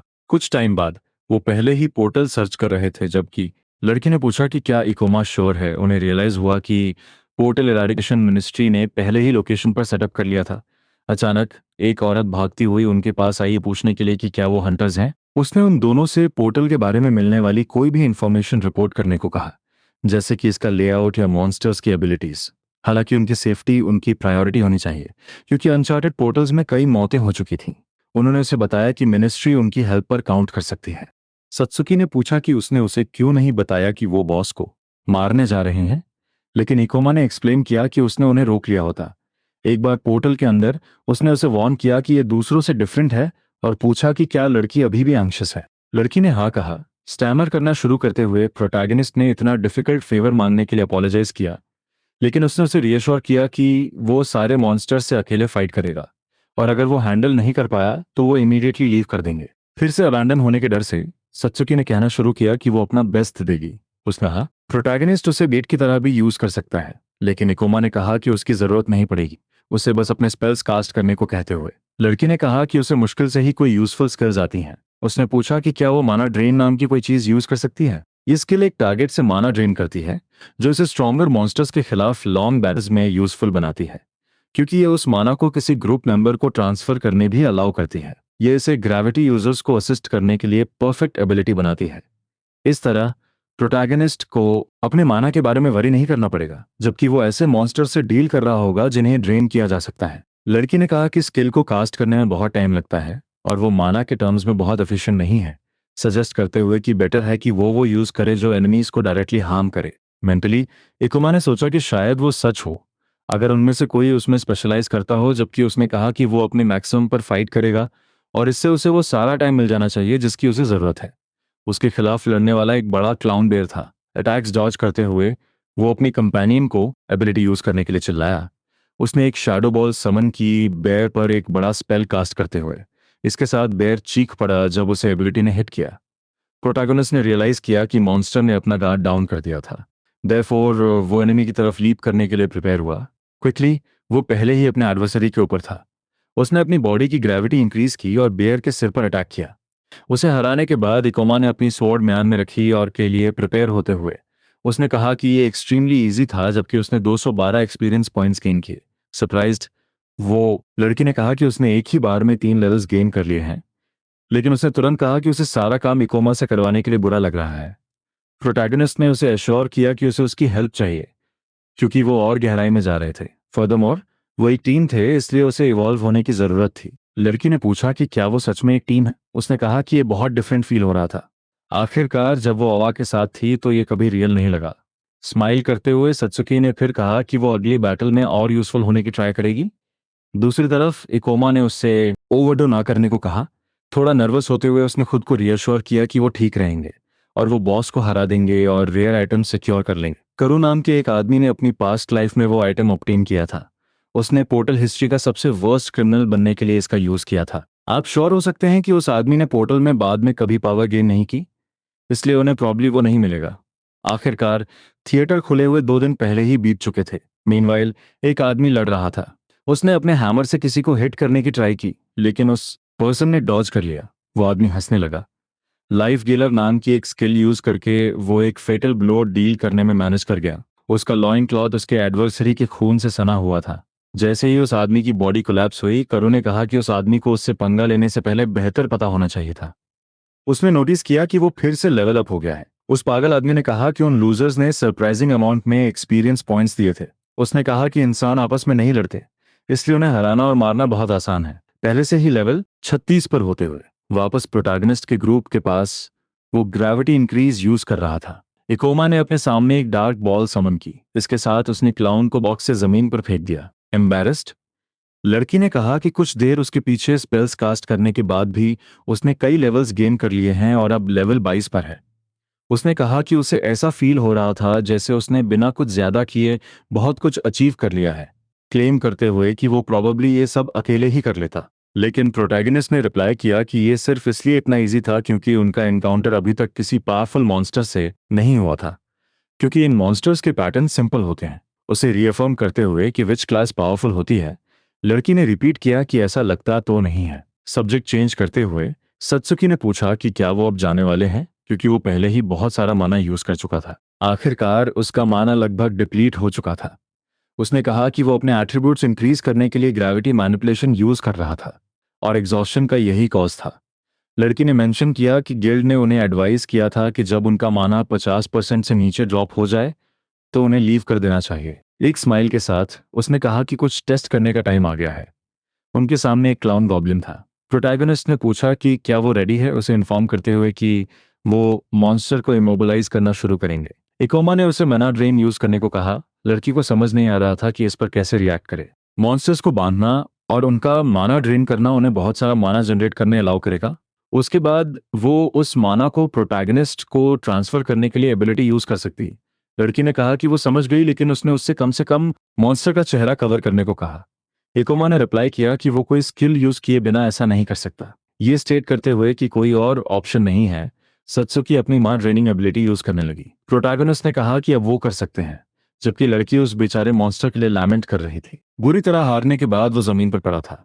लड़की ने कहा कि वो अब माना ट्रांसफर करने जा रही है, लेकिन इकोमा ने पूछा कि वो इस तरह ब्लश क्यों कर रही है, उसे ये सब वियर्ड ना बनाने को कहते हुए। उसने अपने कंपेनियन को माना ट्रांसफर करना शुरू किया। प्रोटैगनिस्ट ने नोटिस किया कि उसका माना 16 से 25 हो गया। लड़की ने एडमिट किया कि ये उतना एफिशिएंट नहीं था जितना उसने सोचा था, क्योंकि सिर्फ 9 पॉइंट्स गेन करने में बहुत टाइम लग गया। उसने कहा कि यही वजह है कि वो 6 और गॉब्लिन्स का माना ड्रेन करेंगे। लड़की इस बात से स्टार्टल हो गई, पूछ रही थी कि क्या वो सच में ऐसा करने वाले हैं, लेकिन लड़के ने कहा कि ये लेवल अप करने की एक ग्रेट अपॉर्चुनिटी है। कुछ देर बाद उसने एक मॉन्स्टर पर कट मारा। प्रोटैगनिस्ट ने कहा कि वो छठा था और पूछा कि उसका माना कैसा है, जिस पर उसने रिप्लाई किया कि ये लगभग फुली रिकवर हो चुका है। सत्सुकी का लेवल 20 से 22 हो गया, जबकि इकोमा सिर्फ एक बार लेवल अप हुआ। एक्साइटेड होकर लड़की ने कहा कि वो इस तरह लेवल अप करना और एक्सप्लोर करना कंटिन्यू रख सकते हैं, लेकिन इकोमा ने कहा कि अगर उन्हें अपना माना रिकवर करने में ज़्यादा टाइम लगा तो इससे एक्सीडेंट्स हो सकते हैं। फिर भी वो ऐसे मॉन्स्टर से पूरा दिन लड़ सकता था, इंश्योर करते हुए कि वो उनसे कभी नहीं हारेंगे। अपनी स्टेटस विंडो ओपन करते हुए सत्सुकी ने कहा कि उसने सिर्फ एक दिन में कई लेवल्स गेन कर लिए हैं। उसने स्टेट किया कि ये उन सभी पोर्टल एक्सपीडिशन से कंप्लीटली डिफरेंट था जिन पर वो गई थी, क्योंकि गिल्ड ने हमेशा उन्हें अपने लेवल से बियॉन्ड मॉन्स्टर्स को फेस ना करना सिखाया था। प्रोटैगनिस्ट ये सुनते हुए थॉटफुल लग रहा था।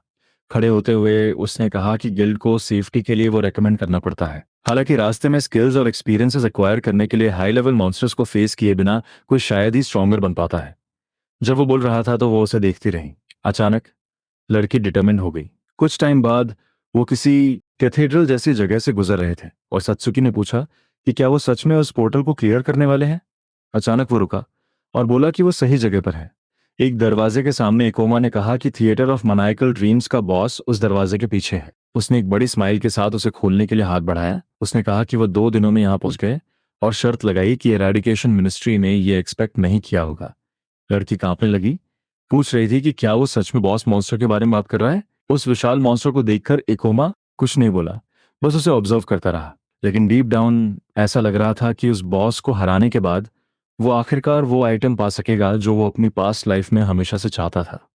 उसने कहा कि वो इसे एंड कर देंगे, लड़की को प्लान पर टिके रहने को कहते हुए। सत्सुकी ने डिक्लेयर किया कि वो ऐसा करेगी, तभी उनके पीछे उसका सिलुएट अपीयर हुआ। करू उन्हें शैडो से देख रहा था। वो बड़ा क्लाउन मनाइकली हंसते हुए अपने हाथ हिलाने लगा। प्रोटैगनिस्ट ने अपनी कंपेनियन की तरफ हाथ से एक जेस्चर किया। दोनों पैरेलली बॉस की तरफ भागने लगे। उसने कहा कि वो बॉस को अपने पीछे भगाएगा, जबकि सत्सुकी एक सर्टेन डिस्टेंस पर उसका वेट करेगी। बॉस मॉन्स्टर्स के पास हाई रीजनरेशन के साथ साथ लार्ज अमाउंट में एचपी होती है, इसलिए वो डायरेक्ट बैटल से उसे नहीं हरा सकते थे। देयरफॉर उन्हें कुछ ट्रिक्स यूज करनी होंगी। दूसरी तरफ बॉस अपने हाथों में लाइट की एक बॉल समन कर रहा था। उसने इसे अपने एनिमी की तरफ लॉन्च कर दिया। टेकोमा ने ग्रेविटी रिडक्शन यूज किया, ये नोटिस करते हुए कि ये लगभग 1 मीटर दूर था, जिससे इसे कुछ ईज के साथ डॉज करना पॉसिबल हो गया। दूसरी तरफ लड़की प्रिपेयर होने लगी। उसने क्विकली माना ड्रेन यूज किया। इसके साथ वो पीछे से बॉस को ड्रेन करने लगी। हालांकि मॉन्स्टर ने उसकी प्रेजेंस सेंस कर ली। जैसे ही उसने उसे नोटिस किया, वो सत्सुकी को कंप्लीटली पैरालाइज करने में एबल था। प्रोटैगनिस्ट डेस्परेटली चिल्लाया, उसे भागने और सेफ रहने को कहते हुए। उसने उसे इन्फॉर्म किया कि बॉस अपना टेलीपोर्टेशन अटैक यूज करेगा। उसने ये भी एक्सप्लेन किया कि एक बार कास्ट होने के बाद अटैक कैंसिल नहीं किया जा सकता, और उसे सेंटर की तरफ भागने को कहा। अचानक क्लाउन की एक आंख ग्लो करने लगी। सत्सुकी ने उस विशाल मॉन्स्टर की शैडो अपने ठीक पीछे देखी। उसकी बॉडी के एक्सट्रीमली क्लोज बॉस का मुंह खुला हुआ था, एक बड़ी फायरबॉल फॉर्म करते हुए। क्विकली उसने लड़की पर अटैक लॉन्च कर दिया। हालांकि प्रोटैगनिस्ट उसकी तरफ दौड़ा, ये कहते हुए कि वो अभी भी वहां है। मॉन्स्टर मनियाकली हंसता रहा। दूसरी तरफ इकोमा फायर अटैक को कैंसिल आउट करने में मैनेज कर गया। जब उसने ये देखा तो सत्सुकी ने अज्यूम किया कि वो अटैक एक्सट्रीमली फास्ट था। प्रोटैगनिस्ट ने कहा कि अभी के लिए उसका दूर जाना ही बेहतर है। वापस क्लाउन की पीठ पर जंप करते हुए बॉस की आंख एक बार फिर ग्लो हुई और वो अपने ओपोनेंट की तरफ मुड़ा। उन्होंने लड़के के ठीक सामने अपीयर होने के लिए उसकी टेलीपोर्टेशन एबिलिटी का यूज किया। एंग्शियस होकर इकोमा ने रियलाइज किया कि उसने एक ही एबिलिटी लगातार 2 बार यूज की थी। मीनवाइल वो जायंट क्लाउन उस पर अटैक करने ही वाला था। वरीड होकर लड़की अपने कंपेनियन के लिए चीखी। सरप्राइजिंगली उसने ग्रेविटेशनल रिवर्सल यूज किया। इसके साथ एक ह्यूज एक्सप्लोजन हुआ। वो मॉन्स्टर हंसता रहा, उसे समझ नहीं आ रहा था कि अभी अभी क्या हुआ है। उसके सरप्राइज के लिए प्रोटैगनिस्ट अपसाइड डाउन लटक रहा था। हालांकि बॉस की आंख तीसरी बार ग्लो हुई। इकोमा ने कहा कि ये उतना इजी नहीं था जितना उसने इमेजिन किया था, लेकिन फिर भी सब कुछ प्लान के अकॉर्डिंग जा रहा था। लड़की को याद आया जब उसने पूछा था कि क्या वो सच में बॉस मॉन्स्टर पर अटैक नहीं करने वाले हैं। लेकिन प्रोटैगनिस्ट ने एक्सप्लेन किया कि boss magical spells extremely quickly cast करता है, और अगर वो स्लोली अप्रोच करेंगे तो वो इंसिनरेट हो जाएंगे। हालांकि अगर वो डिस्टेंस से अटैक करते हैं तो वो अटैक रेंज के अंदर उन तक क्विकली पहुंचने के लिए अपना टेलीपोर्टेशन यूज करेगा। लेकिन इस मॉन्स्टर ने एक क्रिटिकल फ्लॉ था। वापस प्रेजेंट में सत्सुकी ने अपनी माना ड्रेनिंग एबिलिटी फिर से यूज की। क्लाउन ने उसकी तरफ देखा। उसने अपनी आंखें चौड़ी की, एक अपॉर्चुनिटी देखते हुए। फ्राइटेंड लड़की ने कहा कि वो बहुत करीब है और इकोमा उसे प्रोटेक्ट नहीं कर पाएगा। मेंटली प्रोटैगनिस्ट ने कहा कि टाइम हो चुका है। बॉस ने अपनी हथेली बढ़ाई, एक अटैक समन करते हुए। लड़की ने बस अपनी आंखें बंद कर ली। उसे नहीं पता था कि क्या करना है। हालांकि वो मॉन्स्टर मैजिक कास्ट नहीं कर पाया। स्माइल करते हुए प्रोटैगनिस्ट ने कहा कि बॉस का माना खत्म हो चुका है। उसके फायर, अटैक और टेलीपोर्टेशन मूव में बहुत सारा माना रिक्वायर होता था, और सबसे बड़ी बात, क्लाउन अपनी एबिलिटीज के बिना अटैक नहीं कर सकता था। मॉन्स्टर बस भागने लगा। हालांकि इकोमा ने जंप करने के लिए प्रिपेयर किया। उसने एनिमी की तरफ लीप किया। मीटियोर फॉल यूज करते हुए वो डायरेक्टली बॉस के सिर पर लैंड हुआ। प्रोटैगनिस्ट ने वार्न किया कि वो उसकी ग्रास्प से एस्केप नहीं कर सकता। आखिरकार उसे बस मूव करने के लिए एबिलिटीज की जरूरत थी। सत्सुकी ने फिर से अपना मैजिक यूज किया, बॉस पर डार्कनेस की एक बॉल लॉन्च करते हुए। मॉन्स्टर दर्द से चीखने लगा। इसके साथ प्रोटैगनिस्ट ने ग्रेविटी इंक्रीज की और अपनी एबिलिटीज का यूज करके उसके ऊपर गिर गया। पोर्टल बॉस आखिरकार डिफीट हो गया था, जिससे एक 043 एक्सपीरियंस पॉइंट्स जनरेट हुए और इकोमा लेवल 30 पर लेवल अप हो गया। उसकी कंपेनियन एक्सट्रीमली हैप्पी थी कि उन्होंने बॉस को हरा दिया। पूछ रही थी कि वो आगे क्या करेंगे। इकोमा ने कहा कि गेट जल्दी ही क्लोज हो जाएगा, इसलिए उन्हें उससे पहले लीव करना होगा। सत्सुकी ने पूछा कि अगर वो ट्रैप हो गए तो क्या होगा। प्रोटैगनिस्ट ने उससे रश ना करने को कहा, क्योंकि गेट कम से कम आधे दिन तक खुला रहेगा और उनका एनकाउंटर किसी और मॉन्स्टर से नहीं हुआ था। ब्लश करते हुए लड़की ने कहा कि उसे ये पता था। अचानक क्लाउन की बॉडी ग्लो करने लगी। कंफ्यूज होकर सत्सुकी ने पूछा कि क्या हो रहा है, जबकि लड़के ने कहा कि वो आखिरकार सक्सीड हो गया है। उसके सामने बॉस को हराने का रिवॉर्ड था क्लाउन्स ब्लेड। प्रोटैगनिस्ट ने कहा कि वो ब्लेड एक ग्रेविटी मास्टर के लिए परफेक्ट है और इसे एक हैक भी कंसिडर किया जा सकता है, एक हल्की सी स्माइल के साथ। ये देखकर कि ये उसके इमेजिन किए हुए से आसान होगा, लड़की पूछती है कि क्या ये वही इक्विपमेंट है जिसे वो ढूंढ रहा था। ब्लेड स्किल एक्टिवेशन और माना कंजम्पशन में रिडक्शन के साथ साथ अटैक को 11 पॉइंट्स तक इंक्रीज कर देता है। सात्सुकी कहती है कि कभी कभी वेपन के स्टैट्स एवरेज लगते हैं, लेकिन प्रोटैगनिस्ट रिपीट करता है कि रियलिटी में ये इनक्रेडिबल है। वो एक्सप्लेन करता है कि स्टैट्स और डैमेज तो बस एक बोनस है, उसके लिए जो सच में मैटर करता है वो है आइटम का इफेक्ट। चूंकि ये उन क्लासेस की ओवरऑल पावर इंक्रीज कर सकता है जो हेवीली स्किल्स पर डिपेंड करती हैं, ये आइटम को सुपर पावरफुल बना देता है। ग्रेविटी मास्टर तब वल्नरेबल होता है जब वो हाई माना कंजम्पशन वाली एबिलिटीज के बीच स्विच कर रहा होता है, इसीलिए ये वेपन उसकी वीकनेसेस को कॉम्पेंसेट कर सकता है। लड़की ये सब जानकर सरप्राइज्ड है। उसकी पास्ट लाइफ में जिस हंटर को ये स्वॉर्ड मिली थी, वो इस आइटम की वजह से रैंक एस तक पहुंच गया था। मोरोवर वो दूसरे हंटर्स को मारने की वजह से क्रिमिनल बन गया था। तो प्रोटैगनिस्ट इस सोर्ड को लेकर प्रैक्टिकली एक इंसिडेंट को अवॉइड कर रहा है। मीनवाइल सत्सुकी ब्लेड को ऑब्जर्व करना कंटिन्यू रखती है। वो इस फैक्ट को पॉन्डर करती है कि वो अपनी वीकनेसेस कॉम्पेंसेट कर सकता है। अचानक लड़की एक्सट्रीमली नर्वस हो जाती है और पूछती है कि क्या इसका मतलब ये है कि उसे अब उसकी जरूरत नहीं है। इकोमा इंसिस्ट करता है कि ये सच नहीं है, क्योंकि ये आइटम उसे माना रन आउट होने से प्रिवेंट नहीं करता, और पूछता है कि क्या उसे उसके साथ काम करना कंटिन्यू रखने में कोई प्रॉब्लम है। अभी भी ब्लेड को घूरते हुए लड़की कहती है कि उसे कोई प्रॉब्लम नहीं है। इकोमा को पूरी तरह समझ नहीं आता, जबकि लड़की एंग्री हो जाती है, ये कहते हुए कि अब ये एक कंपटीशन है। वो कहता है कि कुछ लेवल्स गेन करने के बाद उसे कुछ स्किल पॉइंट स्पेंड करने की जरूरत है। चूंकि वो टॉप के लिए एम कर रहा है, वो खुद को ग्रेविटी मास्टर एक्सक्लूसिव स्किल्स में इमर्स कर लेगा। अभी भी अनसर्टेन वो डिसाइड करता है कि क्या चूज करे। कुछ टाइम बाद वो कहता है कि ये उसे सही लग रहा है। अपने ग्रेविटेशनल मैजिक लेवल को 2 तक इंक्रीज करते हुए अपने मैनिपुलेशन को लेवल 3 तक अपग्रेड करने के बाद प्रोटैगनिस्ट नोटिस करता है कि उसने एक और स्किल गेन कर ली है, सुपर ग्रेविटी बुलेट। वो एक्नॉलेज करता है कि उसने इतने टाइम तक मैनिपुलेशन पर रिलाई किया, लेकिन अब आइटम मैजिक को यूज करना इजियर बना देगा। प्रोटैगनिस्ट एक्साइटेड हो जाता है, ये कहते हुए कि वो सारी स्किल्स टेस्ट करना चाहता है। अचानक कोई अपीयर होता है, ये कहते हुए कि वो अपेरेंटली थोड़ा लेट पहुंचे। करू कमेंट करता है कि अपेरेंटली लड़के ने पहले ही बॉस को हरा दिया है। एक विकेट लुक के साथ वो आदमी रिमार्क करता है कि इकोमा काफी स्ट्रांग होगा। थोड़ा नर्वस होते हुए प्रोटैगनिस्ट मेंटली एडमिट करता है कि ये बेस्ट टाइम नहीं है। वो ये भी नोटिस करता है कि वो आदमी फाइट को छुपकर देखने के लिए स्टेल्थ यूज कर रहा है। वो प्रॉबेबली मॉन्स्टर के बारे में इंफॉर्मेशन गैदर कर रहा है, या अज्यूम करते हुए कि वो दोनों मारे जाएंगे। मेंटली रीअफर्म करते हुए कि उसने अपनी पास्ट लाइफ में कई लोगों को ऐसा करते देखा है। वो पूछता है कि वो आदमी कौन है, जबकि वो उसे और क्लोजली ऑब्जर्व करता है। उस मोमेंट उसे रियलाइज होता है कि वो आदमी फेमिलियर है। ये नोटिस करते हुए कि ये करू है जिसने अपनी पास्ट लाइफ में वो ब्लेड ली थी, वो इंसान बनते हुए जिसने हंटर्स को प्रे में बदल दिया था। ये वंडर करते हुए कि ये कैसे पॉसिबल है, इकोमा याद करता है कि अपनी पास्ट लाइफ में उस आदमी को पोर्टल तक पहुंचने में ज्यादा टाइम लगा था। शॉक्ड होकर प्रोटैगनिस्ट कंप्लेन करता है कि वो साइकोपैथ यहाँ क्या कर रहा है, लेकिन फिर उसे समझ आ जाता है वो आदमी जरूर मॉन्स्टर के चेंबर में छुपा हुआ होगा पूरा टाइम, ताकि वो ड्रॉप चुरा सके। करू प्रोबेबली विक्टोरियस हंटर के थकने का वेट कर रहा था अटैक करने से पहले। सत्सुकी उससे पूछती है कि क्या हुआ। स्वॉर्ड देखकर वो आदमी पूछता है कि क्या वो लूट है, ये क्वेश्चन करते हुए कि क्या प्रोटैगनिस्ट ने बॉस को हराने के बाद इसे ऑब्टेन कर लिया। फिर वो पूछता है कि क्या वो एक लुक ले सकता है। प्रोटैगनिस्ट कहता है ऑफ कोर्स, अपना हाथ बढ़ाते हुए।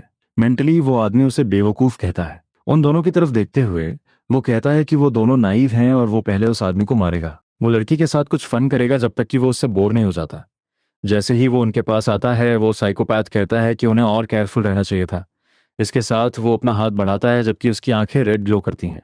अपना डैगर निकालते हुए वो लाइफ इरेजर स्किल यूज करता है। हालांकि प्रोटैगनिस्ट क्विकली डॉज कर लेता है। करू एक्साइटेड होकर मुड़ता है। हालांकि इकोमा पहले ही स्वॉर्ड घुमा रहा था, अपनी स्पीड के बावजूद असैसिन अटैक डॉज करने में मैनेज कर लेता है। उस मोमेंट प्रोटैगनिस्ट को रियलाइज होता है कि उसने उसे खो दिया। वो क्लेम करता है कि वो सिचुएशन नोटिस करने से पहले ही उसे हिट करना चाहता था, लेकिन अनफॉर्चुनेटली वो आदमी बहुत फास्ट है। जबकि उसकी कंपेनियन शॉक दिख रही है, उसे एडमिट करने के लिए फोर्स होना पड़ता है कि करू उनसे कहीं ज्यादा स्ट्रॉन्गर है। असैसिन एडमिट करता है कि ये स्ट्रेंज है, लड़के से पूछते हुए कि उसे कैसे पता चला कि क्या होने वाला था। आखिरकार उसे लगा था कि वो एक बेवकूफ है, लेकिन अपेरेंटली वो ब्रैट उतना बुरा नहीं है जितना उसने इमेजिन किया था। सत्सुकी प्रोटैगनिस्ट से पूछती है कि क्या हो रहा है, लेकिन वो उसे बताता है कि ये आदमी एक असैसिन है जो हंटर्स को मारता है। वो ये भी कहता है कि चूंकि वो एक असैसिन है, ये उसे फास्ट और स्टेल्थी बनाता है। करू पूछता है कि उसने इतने शॉर्ट टाइम में ये सब कैसे डिस्कवर किया। अपना एक्सप्रेशन चेंज करते हुए वो कहता है कम से कम इससे उसे चीज़ें एक्सप्लेन करने की ट्रबल से छुटकारा मिल गया। उन्हें आइटम हैंड ओवर करने को कहते हुए वो गारंटी देता है कि वो उन दोनों को छोड़ देगा। प्रोटैगनिस्ट भी अपनी बात करने का तरीका चेंज करता है और कहता है कि डंजन क्राइम्स का वर्स्ट पार्ट ये है कि वो कोई एविडेंस नहीं छोड़ते, इसीलिए उसे बिलीव नहीं है कि वो आदमी उन्हें जिंदा छोड़ने का इरादा रखता है। कारू एक मोमेंट के लिए साइलेंट रहता है, लेकिन वो जल्द ही स्माइल करता है, ये स्टेट करते हुए कि ये अच्छा है। आखिरकार वो लड़का स्मार्ट है और बहुत ब्रेव भी, भले ही वो वीक है। रेडी होते हुए वो डिक्लेयर करता है कि वो प्रोटैगनिस्ट को नर्क की तरफ जाते हुए खून थूकते हुए देखना चाहता है। दूसरी तरफ इकोमा कोई हेजिटेशन या ऐसा कुछ नहीं दिखाता। थोड़ा नर्वस प्रोटैगनिस्ट एडमिट करता है कि ये अच्छा नहीं है, चूंकि वो वही सीरियल किलर है जिसने कई हंटर्स का सफाया किया था, वो पर्सन जिसने अपनी पास्ट लाइफ में क्लाउन्स ब्लेड ऑब्टेन की थी। वो कन्फेस करता है कि उसने इस पॉसिबिलिटी पर कंसिडर नहीं किया कि ये आदमी पूरे टाइम पोर्टल में छुपा हो सकता था, लेकिन जब उनकी सोर्स टकराती हैं तो उसे रियलाइज होता है कि उस लूनेटिक को हराने का कोई तरीका नहीं था। लड़की उसे उसके कंपेनियन के नाम से बुलाती है। सरप्राइजिंगली प्रोटैगनिस्ट चिल्लाता है उसे अपने पीछे रहने को कहते हुए। इकोमा एक्सप्लेन करता है कि असैसिन्स फास्ट होते हैं और जब वो किसी पर एम्बुश करते हैं तो एक्स्ट्रा क्रिटिकल डैमेज डील करते हैं, इसीलिए जब वो क्लोज इनफ आ जाएगा तो वो उसे मार देगा, क्योंकि विचेस एक सपोर्ट क्लास है, क्लोज कॉम्बैट क्लास नहीं। उस रीजन से उसे और करीब नहीं आना चाहिए। लड़की से सब कुछ उस पर छोड़ देने को कहते हुए मेंटली प्रोटैगनिस्ट एक्नॉलेज करता है कि अकेले उस लूनेटिक से लड़ना इजी नहीं होगा, लेकिन वो सत्सुकी को भी उसे फेस करने नहीं दे सकता। कॉम्बैट एडवांटेज होने के एडिशन में कारू के पास बैटल में वास्ट एक्सपीरियंस और एबिलिटीज है। मोरओवर, और सबसे इंपॉर्टेंट बात, लड़की उसके बुरे कामों को देखकर पैनिक कर जाएगी। इसके साथ वो अपना ग्रेविटी रिडक्शन रीयूज करता है। क्विकली वो अपने वेपन्स क्लैश करते हैं। एक यूनिक आइटम पकड़े होने के बावजूद प्रोटैगनिस्ट कांप रहा है। कारू कहता है कि वो स्वॉर्ड के साथ बहुत अच्छा है, हालांकि वो वार्न करता है कि उसके पास बैड न्यूज है। आखिरकार लड़के के पास प्रॉब्ली लोगों को मारने का एक्सपीरियंस नहीं है। इकोमा को अनबैलेंस करते हुए ल्यूनेटिक कहता है कि दूसरी तरफ उसने डजन्स लोगों को मारा है और वो बैटल में कभी नहीं हारेगा। मेंटली कारू कॉन्फेस करता है कि ज्यादातर लोग पैनिक कर जाते हैं, लेकिन प्रोटैगनिस्ट फिर से अटैक करने के लिए प्रिपेयर होता है। ग्लो डॉज करते हुए वो कहता है कि लोग दूसरों से फाइट करने का प्रेशर हैंडल नहीं कर सकते, इसलिए वो मिस्टेक्स करने लगते हैं। लेकिन उसे थोड़ा अप्रिहेंसिव फील होता है जब एक और कट उसकी बॉडी के एक्सट्रीमली क्लोज से गुजरता है। तभी उसे रियलाइज होता है कि ये किड बिल्कुल भी शॉक्ड नहीं है। इनफैक्ट वो इजीली उसकी मूवमेंट्स पर रिस्पॉन्ड करता हुआ लगता है। करो क्लेम करता है कि आखिरकार ये रिडिकुलस है, ऐसा कोई तरीका नहीं है कि एक लो लेवल किड उस पर प्रेशर डाल सके। मीनवाइल थोड़ी नर्वस सत्सुकी सिचुएशन अनफोल्ड होते हुए देखती है, रियलाइज करते हुए कि उसका कंपेनियन नॉलेज के टर्म्स में सिर्फ इंटेलिजेंट ही नहीं है, वो क्लोज कॉम्बैट में इनक्रेडिबली स्ट्रांग भी है। अपने थॉट्स में इकोमा एडमिट करता है कि वो टाइम पर ब्लेड पाकर सच में हैप्पी है, जो उसकी स्किल्स का एक्टिवेशन डिले रिड्यूस कर रहा है, ताकि वो क्विकली ग्रेविटी रिड्यूस करने और इंक्रीज करने के बीच ऑल्टरनेट कर सके। वो अपने एनिमी के अटैक्स विथस्टैंड नहीं कर पाता और उसका माना भी आउट हो जाता अगर सोर्ड कंजम्पशन रिड्यूस नहीं कर रही होती। अचानक करू चिल्लाता है, ये कहते हुए कि फन यही खत्म होता है। वो अपने गालों में हवा भरता है जैसे ही वो प्रिपेयर होता है ये दिखाने के लिए कि वो क्या कर सकता है। इसके साथ वो आदमी कुछ डार्क रेड थूकता है। वो एक पॉइजन नीडल थी। लकीली लड़का उसे अपनी तरफ आते हुए नोटिस कर लेता है। स्किलफुली वो उसे अपनी ब्लेड से डिफ्लेक्ट कर देता है। असासिन एक्सट्रीमली शॉक्ड है, डिक्लेयर करते हुए कि ये इम्पॉसिबल है। अभी भी डिसोरिएंटेड वो देखता है कि प्रोटैगनिस्ट उसकी तरफ बढ़ रहा है। वो डॉज करता है, लेकिन इकोमा ने एंटिसिपेट कर लिया था और एक नीडल ब्लॉक कर दी थी। उस आदमी के गाल पर एक कट लग जाता है। इरिटेटेड होकर वो चिल्लाता है, ये कहते हुए कि वो ब्रैड बहुत लकी है। वापस अटैक करते हुए करो कहता है कि ऐसा फिर से नहीं होगा। दूसरी कि ये इसी सिंप्लिसिटी की वजह से उस आदमी की मूवमेंट्स को प्रिडिक्ट करना एक्सट्रीमली इजी हो जाता है। मोरोवर वो कहता है कि अगर वो उसकी जगह होता तो वो सर्टेन एनिमीज के खिलाफ इस तरह की एबिलिटी यूज नहीं करता। अचानक सत्सुकी एक स्किल प्रिपेयर करने लगती है। वो अपनी शैडो स्फीयर यूज करती है। कारू अटैक को पीछे से आते हुए देखता है। वो अपना बैलेंस थोड़ा खो देता है। जब वो आगे देखता है तो उसे दिखता है कि लड़का अपनी स्वॉर्ड उठा रहा है। प्रोटैगनिस्ट क्विकली अपनी ब्लेड घुमाता है, उसके चेहरे पर एक कट लगाते हुए। असैसिन चिल्लाने लगता है, अपनी आंख के बारे में मम्बल करते हुए, ब्लीडिंग स्टॉप करने की ट्राई करते हुए। वो वंडर करता है कि उस ब्रैट की उसकी आंख काटने की हिम्मत कैसे हुई। उसे देखते हुए प्रोटैगनिस्ट रियलाइज करता है कि उसकी मूवमेंट्स पर रिस्पॉन्ड करने के एडिशन में वो उसकी ट्रिक्स से भी डील कर सकता है। उसने ग्रेविटी मैनिपुलेशन यूज करके उसकी स्पीड भी मैच कर ली है। उसकी ओनली करंट प्रॉब्लम माना है, चूंकि बॉस से फाइट करने के बाद उसके पास ज्यादा नहीं बचा है, वो जल्द ही आउट हो जाएगा। और जब ऐसा होगा तो वो कंप्लीटली फिनिश हो जाएंगे। जैसे ही वो अपने एनिमी की तरफ भागता है, कारू प्रॉमिस करता है कि वो लड़के को इसके साथ वो एक और कट लॉन्च करता है। कारू क्लेम करता है कि लड़के के पास एडवांटेज है और वंडर करता है कि फिर भी इतनी डेस्परेशन क्यों है, लेकिन फिर वो हंसने लगता है, ये स्टेट करते हुए कि उसे खुशी है कि उसने उसे बॉस फिनिश ऑफ करने दिया। वो जोर से कहता है कि लड़का काफी स्ट्रांग है, ऐड करते हुए कि अगर वो वहां से जिंदा निकलने में मैनेज कर लेता तो वो एक हीरो बन जाता। जमीन पर अपना पैर पटकते हुए और एक मैडमैन की तरह हंसते हुए वो आदमी कहता है कि अनफॉर्चुनेटली ऐसा कभी नहीं होगा, प्रॉमिस करते हुए कि वो ब्रैट यहीं मरेगा। वो और उसकी कंपेनियन दोनों कुछ अप्रिहेंशन के साथ ये देखते हैं। वो फ्रेंटिकली ब्लोज एक्सचेंज करना कंटिन्यू रखते हैं, लेकिन अब प्रोटैगनिस्ट थोड़ा ज्यादा एग्जॉस्टेड है। हेल्प करने की ट्राई करते हुए सत्सुकी एक और शैडो स्फीयर समन करती है। अटैक असैसिन की तरफ बढ़ता है, लेकिन वो डॉज करने के लिए अपने शैडो स्टेप्स यूज करता है। लड़की ये देखकर एक्सट्रीमली फ्राइटेंड है कि वो उन सभी को डॉज करने में मैनेज कर गया। डर के अलावा वो अपने खुद के थॉट्स में फंस जाती है, एडमिट करते हुए कि वो बिल्कुल भी हेल्पफुल नहीं हो रही है। अपने कंपेनियन को उसके स्ट्रॉन्गर एनिमी के खिलाफ फ्रैंटिकली फाइट करते हुए देखकर वो रियलाइज करती है कि इकोमा के पास एडवांटेज होने के बावजूद ओपोनेंट ने लड़के पर प्रेशर डालना शुरू कर दिया है। लूनेटिक चिल्लाना जारी रखता है, क्लेम करते हुए कि उसे ये पसंद आ रहा है। अभी भी ब्लोज एक्सचेंज करते हुए वो कहता है कि हर दिन आपको ऐसा एनिमी नहीं मिलता जिसके खिलाफ आपको पता ना हो कि आप मारेंगे या मरेंगे। वो उनसे बैटल को जितना हो सके उतना एंजॉय करने को कहता है जब तक ये लास्ट करती है। इकोमा एक और कट लैंड करने की ट्राई करता है, लेकिन साइकोपाथ डॉज करने में मैनेज कर लेता है। प्रोटैगोनिस्ट और भी ज्यादा नर्वस और एंग्शियस हो रहा है। अपनी स्वॉर्ड के वेट का एडवांटेज लेते हुए लड़का ब्लो लैंड करने की ट्राई करने के लिए अपने पैर का यूज करता है। वो ओपोनेंट की चिन पर एक अटैक हिट करने में मैनेज कर लेता है। वो आदमी और भी एंग्री हो जाता है, लेकिन क्विकली डिस्टेंस बनाने की ट्राई करता है। कारू कहता है कि अपेरेंटली उसके पास कई ट्रिक्स हैं। मेंटली इकोमा कंफर्म करता है कि वो ग्रेविटी रिडक्शन स्किल के साथ अपनी बॉडी को लाइटर बना सकता है, एक्रोबैटिक मूवमेंट्स परफॉर्म कर सकता है और अटैक कर सकता है। इस स्किल के थैंक्स वो प्रैक्टिकली कुछ भी डॉज कर सकता है। हालांकि उसके एनिमी ने रियलाइज कर लिया है कि उसका माना रन आउट हो रहा है। वो आदमी लड़के को देखते हुए मनियाकली हंसना जारी रखता है। अपने माइंड में वो कहता है कि अब इकोमा अपनी फिजिकल एबिलिटीज इंक्रीज करने के लिए एक एक्टर स्किल यूज कर रहा है, लेकिन वो इसे ज्यादा देर तक कीप अप नहीं कर पाएगा और वो मोमेंट होगा जब वो ब्रैड को फिनिश ऑफ कर देगा। असैसिन कहता है कि अपेरेंटली प्रोटैगनिस्ट ज्यादा देर तक लास्ट नहीं करेगा। इसके साथ वो हर पॉसिबल वे में अटैक करना रिज्यूम करता है। इस सीक्वेंस के बीच में इकोमा को रियलाइज होता है कि उसका माना खत्म हो गया है और ये उसका फाइनल अटैक होगा। जैसे ही लड़का जंप करता है, करू सरप्राइज्ड है। उसे नहीं पता कि वो ये कैसे कर रहा है। ऊपर देखते हुए वो वंडर करता है कि क्या ये लड़के की एबिलिटीज का पार्ट है, लेकिन असैसिन कहने लगता है कि इससे कोई फर्क नहीं पड़ेगा क्योंकि वो हवा में मूव नहीं कर पाएगा।